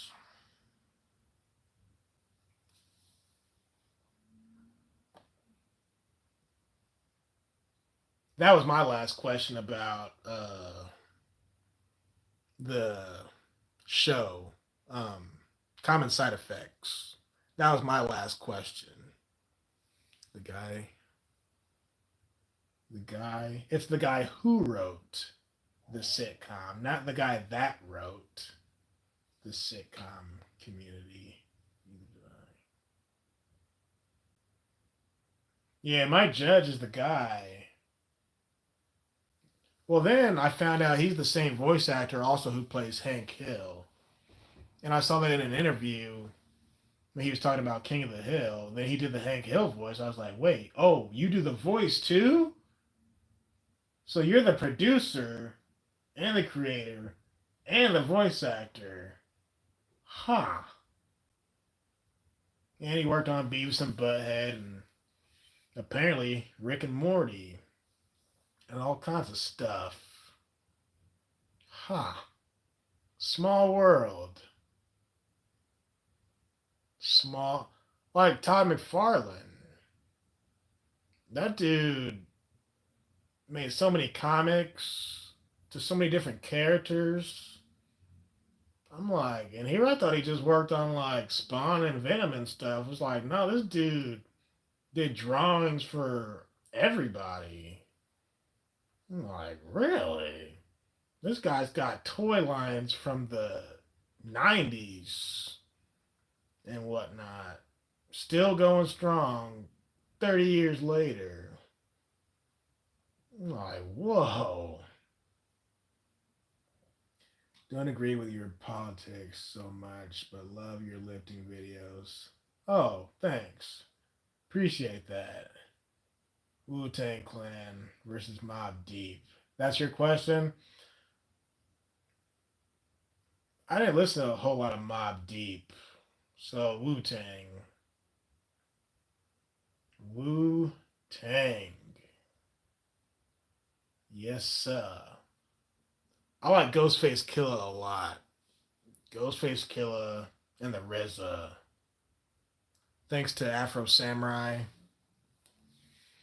But yes, even though you disagree with my politics, I'm glad you're still here. How do you say it? Castriot. Castriot. Aksami. Castriot Aksami. I feel like I'm butchering your name. If so, I apologize. Tar Baby Yoda, any last questions? Because in many cases, I think it's rude to just cut people off. You know? But yeah, I'm glad you like my lifting videos. Are they helpful? Now I'm asking questions. Are they helpful as far as routines, as far as going to failure and whatnot? Are they helpful in that way, or are they more helpful in the you were inspired type of way to lift? Or both? Because I think it's more beneficial to inspire people to get into the gym opposed to tell them what to do when they're in the gym. That's just my opinion. Because you can be in the gym but not do anything if you're watching the wrong people. But if you're inspired to get there, as long as you get your foot in the door, in many cases, to me, that's more beneficial than just being in there.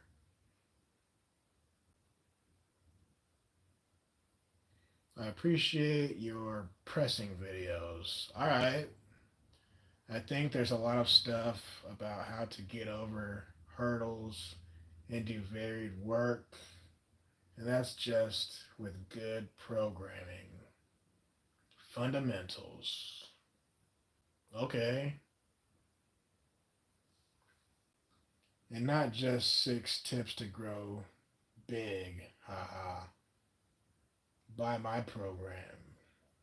Yeah, there's so many different programs out there now where people push this stuff. Join my website, they say. Join, what up, Golden Rule TV? Join this, join that. Call this 1-800 number. Subscribe to this and that. And I'm looking at this stuff like, is this really going to work? Or are you just trying to make some money off of us? I don't want to be one of those people. I'm going to give you my personal advice for free. Save you the trouble. Because I already have a job. I don't need YouTube as my job. Well, that's what it's all about, Yoda. It's all about inspiring people.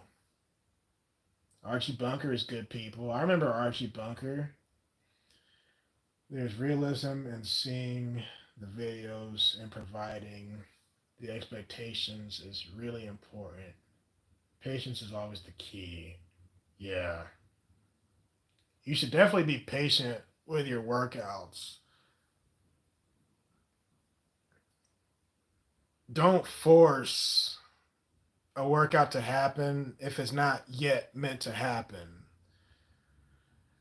For example, if you know you're not quite there you're not qualified to lift something, but you really want to do it, be extremely careful for one, because you don't want to injure yourself.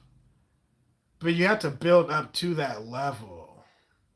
Whether you have a spotter or not, you need to build up to that level. And you need to listen to your body, what your body is telling you. You can't just jump in there with no patience and expect something's going to change. On the flip side of that, they say, well, mind over matter, right? Mind over matter? Yes and no. No, in the sense that, yes, your mind wants to accomplish it and your mind tells your body what to do. But it's no if your body is not quite there yet. You have to build the building blocks first to prepare your body to get to that level. Then you can go beyond. But I can't just be 600 pounds and say, well, mind over matter. I'm just going to tell my body to do 100 backflips. It's not going to work like that. You have to have enough patience. I'm glad you used that word, patience. You have to have enough patience and understanding to know what your body is physically capable of. Because if you don't, you can potentially kill yourself. You really, hey, Lupin, you really can kill yourself. And when that happens, you'll never recover. Not literally kill you. You can literally kill yourself or figuratively if you know what your body is capable of. So that's why it's important to be in the gym over the years multiple times, because you will then know your limits. And if your body feels a certain way, your body will tell you, like my shoulder ain't feeling it right now. I can't do this overhead press. Don't be an idiot and be like, man, please, I'm gonna do this overhead press. No. When you're in the gym, you need to know when to stop. Because when you are building muscle, yes, you are damaging your muscles to repair them back, but you're not supposed to damage your body to the point where you're destroying it, literally destroying it. You're supposed to destroy your body in the good way, not the bad way. You know what I'm saying? You're supposed to destroy your body in the sense that it will recover when you heal, when you rest. But don't just go in there swinging a sledgehammer to the point where you can't recover. So I'm glad you used the word patience. Growing, for example, a handful of pounds on a lift. Oh, yeah. Rather than this will blow up your shoulders. Yeah, I remember those videos from my early YouTube days. Do this for wider shoulders. And I still see some of those videos to this day where they do that. I'm like, there's so much that goes into that stuff. It's your diet, it's your genetics, it's how hard you work, it's how much you rest, and more than that. But a lot of it is genetics. Like, let's say I have genetically good shoulders and you don't. You have genetically a good back and I don't.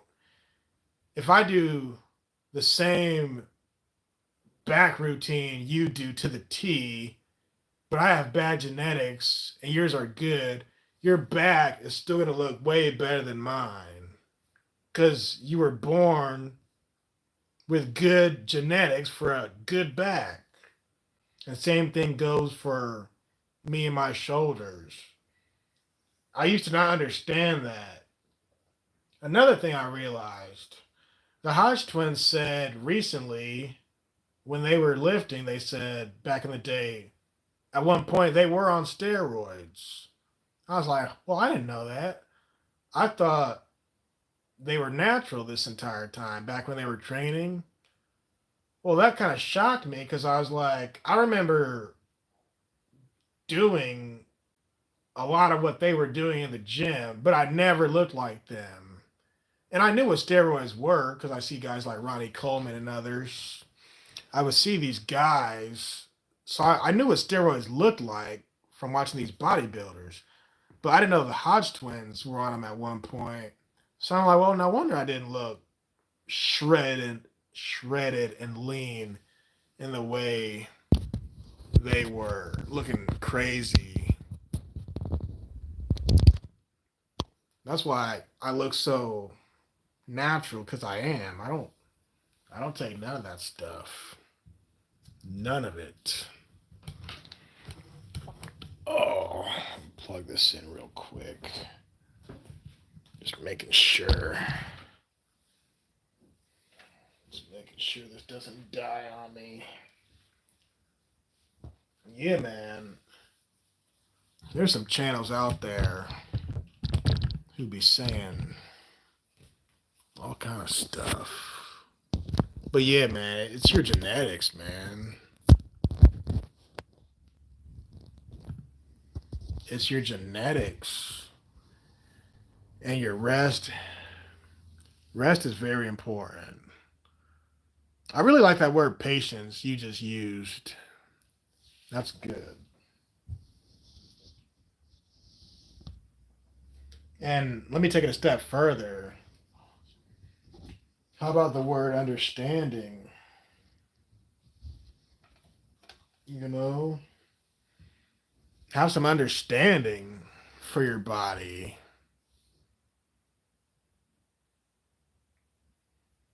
Your tendons and ligaments can get overstressed by quick mass. What do you mean mass? Quick mass. Can't handle the weight sometimes until there's a fine line between, on one hand, giving the body something difficult to make it stronger, that and overdoing it to the point where you can't recover. You only damage yourself. That's why I say you can damage your body in the right way and in the wrong way. You're going to damage it in the right way when you recover and come back stronger. That's what we all want. That's what's ideal. But then you can damage yourself in the wrong way when you're just an idiot in the gym. That's the difference.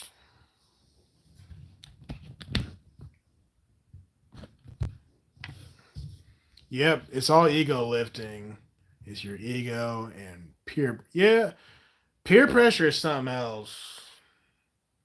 Which is one reason why it's good to train by yourself, because it's just you competing against you. The only detriment to that is you don't have a spotter. Peer pressure or trying to keep up with others. Yeah, I learned that. I'm like, I'm doing similar stuff. Ooh, this is deep. Who was it? Was it Mike Rashid I was watching? So Mike Rashid, oh my gosh. See, this stream was supposed to be over. Now y'all got me talking about fitness. So Mike Rashid was a boxer when he was a kid. And he was always fit. Always, to this day. If you don't know who Mike Rashid is, just go on over there. He would do these exercises, and he's complete as far as his physicality, his physique. He's complete to the T. It's like a science. He eats it, he sleeps it, he breathes it to perfection. So he would do these exercises, and I'm watching his videos when I'm a little younger, and I'm like, I can do that. If Mike can do it, I can do it. Or if the Hodge twins can do it, I can do it. Or whoever. Well, there'd be times where I try to do that stuff, and I remember getting frustrated, like, why can't I do this? But Mike Rashid can do it, and Simeon Panda can do it, and these guys. Because they weren't like Ronnie Coleman and Jay Cutler. They were more normal, like us. So I'm like, why can't I do this lift? Why can't I get stronger? Because for one, I didn't understand the calorie thing at the time. But the main one was Mike Rashid had been training for 30 plus years. Me, at the time, I was only training for 3 years, 4. But I remember being impatient. Ooh, I'm so glad you said that word. I remember wanting to bench press 315 for 3, 4, 5, 6 reps because I seen Mike Rashid do it. Even to this day, I can only bench press 315, 3 reps at the most. Usually I'll do 1 or 2 reps, but I can only do 2 or 3 reps of 315 on the flat bench at most. But I remember when I was trying to get to that point, I remember getting frustrated, like, man, why can't I press 315? I'm doing the same exercises they're doing, but I just can't do it. And again, my diet wasn't all there. I didn't weigh enough. And those guys had been doing it for so long, it became natural to their bodies, but not quite mine yet. So when you listen to these people like Michael Hearn say he's trying to keep people in the gym for the longevity aspect, he means that. Because those type of people, they've been training for decades. So making gains will not happen overnight. It just won't. It's impossible. But I wish I understood that when I was younger. Because when I was in my mid 20s, I was like smashing the gym, like smashing stuff, going in, and barely seeing any results. I'm like, I should be more swole than this by now. No, you shouldn't. Who are you to dictate how you're going to look by what you think is going to work? And if this is your first time doing it, you have no other reference, and it's only your body, by the way. You're going off of your own body. You can't make gains necessarily based off of what somebody else is doing, because you don't know this person's diet, you don't know this person's genetics, you don't know this person's health. So you have to make up your own stuff based off of your genetics, your diet, your everything. That's why it's so hard to teach fitness, because everybody's freaking different on in every way. There's three different types of bodies. You got your, I don't remember what they call them, but you got your short, stocky one. You got your mid-sized person. You got your long person like Michael Jordan, the lean-looking person. You have to take that into account. Your height, your weight, what you're eating, how much you're sleeping. You have to take all that into account before you even attempt to make gains. You got to know your body, man. Like, when I say that, I mean that. You got to know your body. You have to understand it. Because if you don't, you're going to pull your back out. You're going to mess your knees up, your hip, shoulder. And even if you do know your body, you still need to be mindful, because you still don't want to mess those things up. So if you don't know your own body, you're really at risk to hurt yourself. But again, last word, you can damage your body in the right way, and you can do it in the wrong way. What's it gonna be? I'm sorry I didn't get a chance to read y'all stuff. I went on a rant and a rave. This is Dante. Thought we were becoming passionate about our labors as we see ourselves part of the process.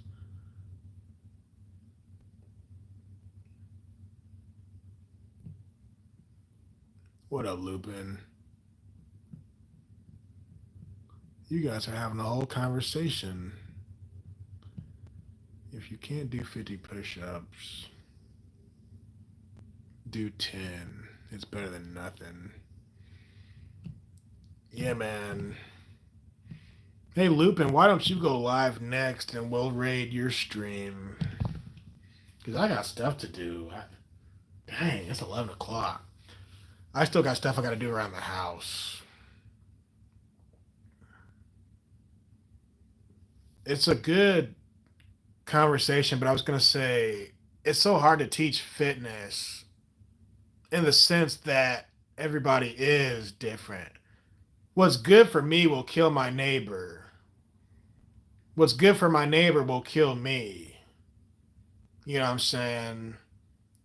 And I discovered that, well, I already knew it, but I saw it firsthand when I was training people.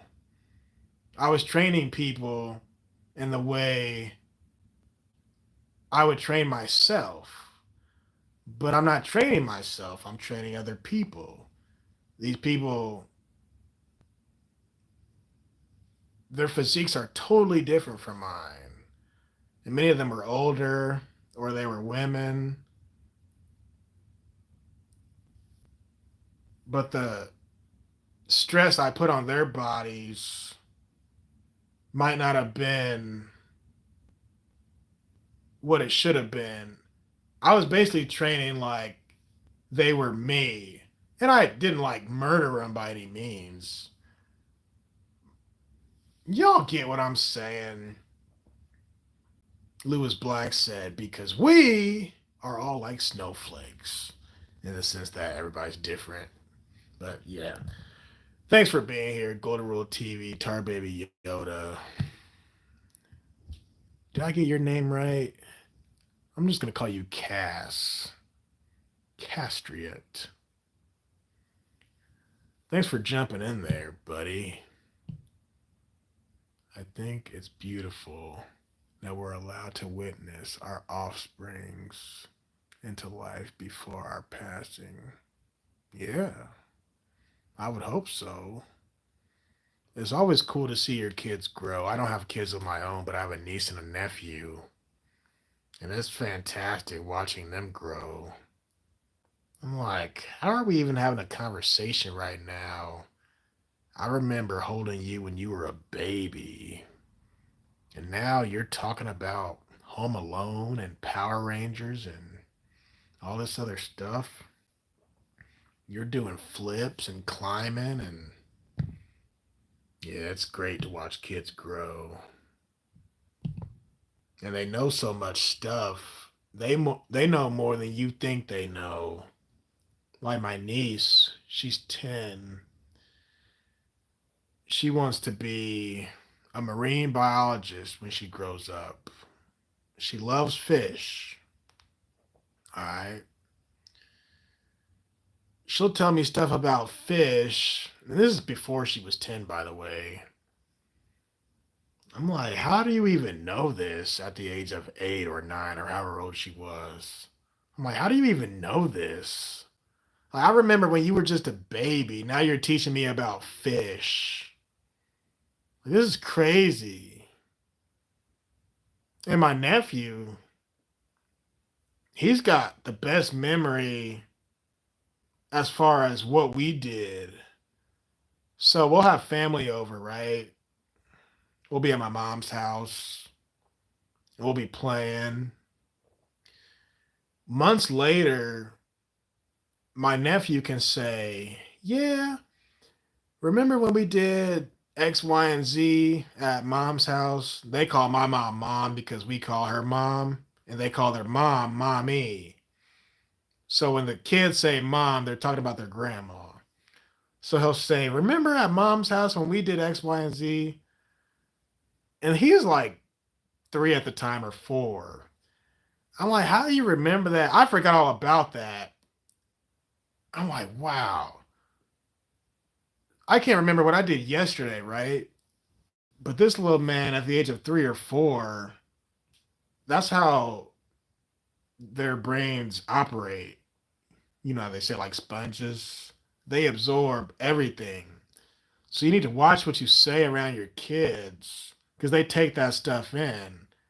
And when they're little at that age, they're going to remember because they don't have enough history in their life to not remember.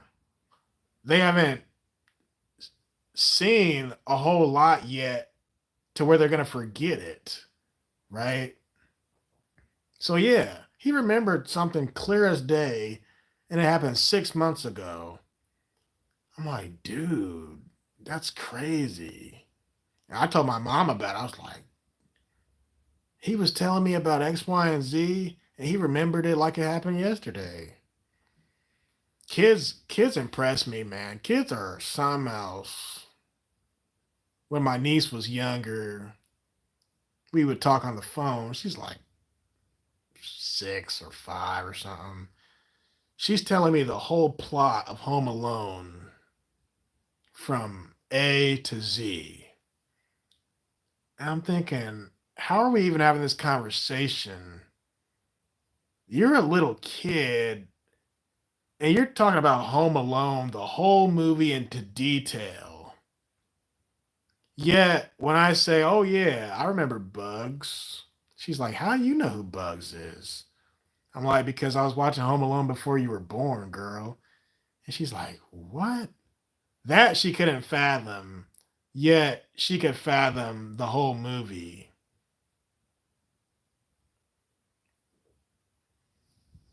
I don't know what else to say. Thanks for being here. This was cool. There you go, Golden Rule TV. We engage in modeling. You're a model too? Castrio? Castria? Best of luck in your endeavors, friends. I have to hit the hay. Yeah, me too. Thanks for being here for as long as you were.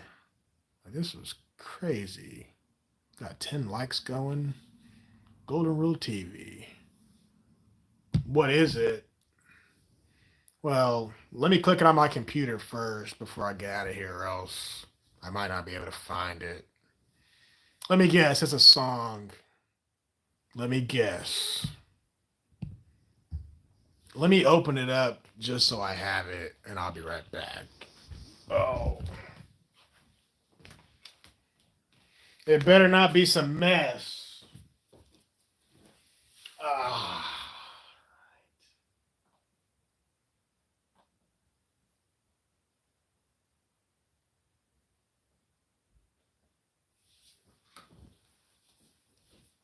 All right. I thought it might be a song. Cool. All right, G. Golden Rule TV. Oh, it's a 9-year-old girl singing. Yeah, kids are incredible, man. Kids are something else. When my niece was explaining the Home Alone movie to me on the phone at the age of, I mean, she was young. She could have been 5. And I don't even want to like imitate how she did it, because it wouldn't even be fair to her. She's so cute. I will say this part. She said, I was watching Home Alone. And I said, oh, okay. She said, it's about a boy named Kevin, and his family left him at home, and he was alone. That's why the movie's called Home Alone. And I'm like, oh, really? Is that so? She's like, yeah. That's why. She's like, yeah. That's why it's called that. I'm like, is that so? She's so funny. You watch the video. Prepare to be blown away. All right. It's on my computer. I'll check it out. Golden Rule TV, let's go home. Let's do what we need to do. Let's get ready for the week. Let's get ready for bed, man. It's been a productive week. Went to the gym, cut my grass, hung out with my brother, ran some errands, got some stuff done. Sure did. Yes. Peace is right. You're the last one here. That means you get the final shout out.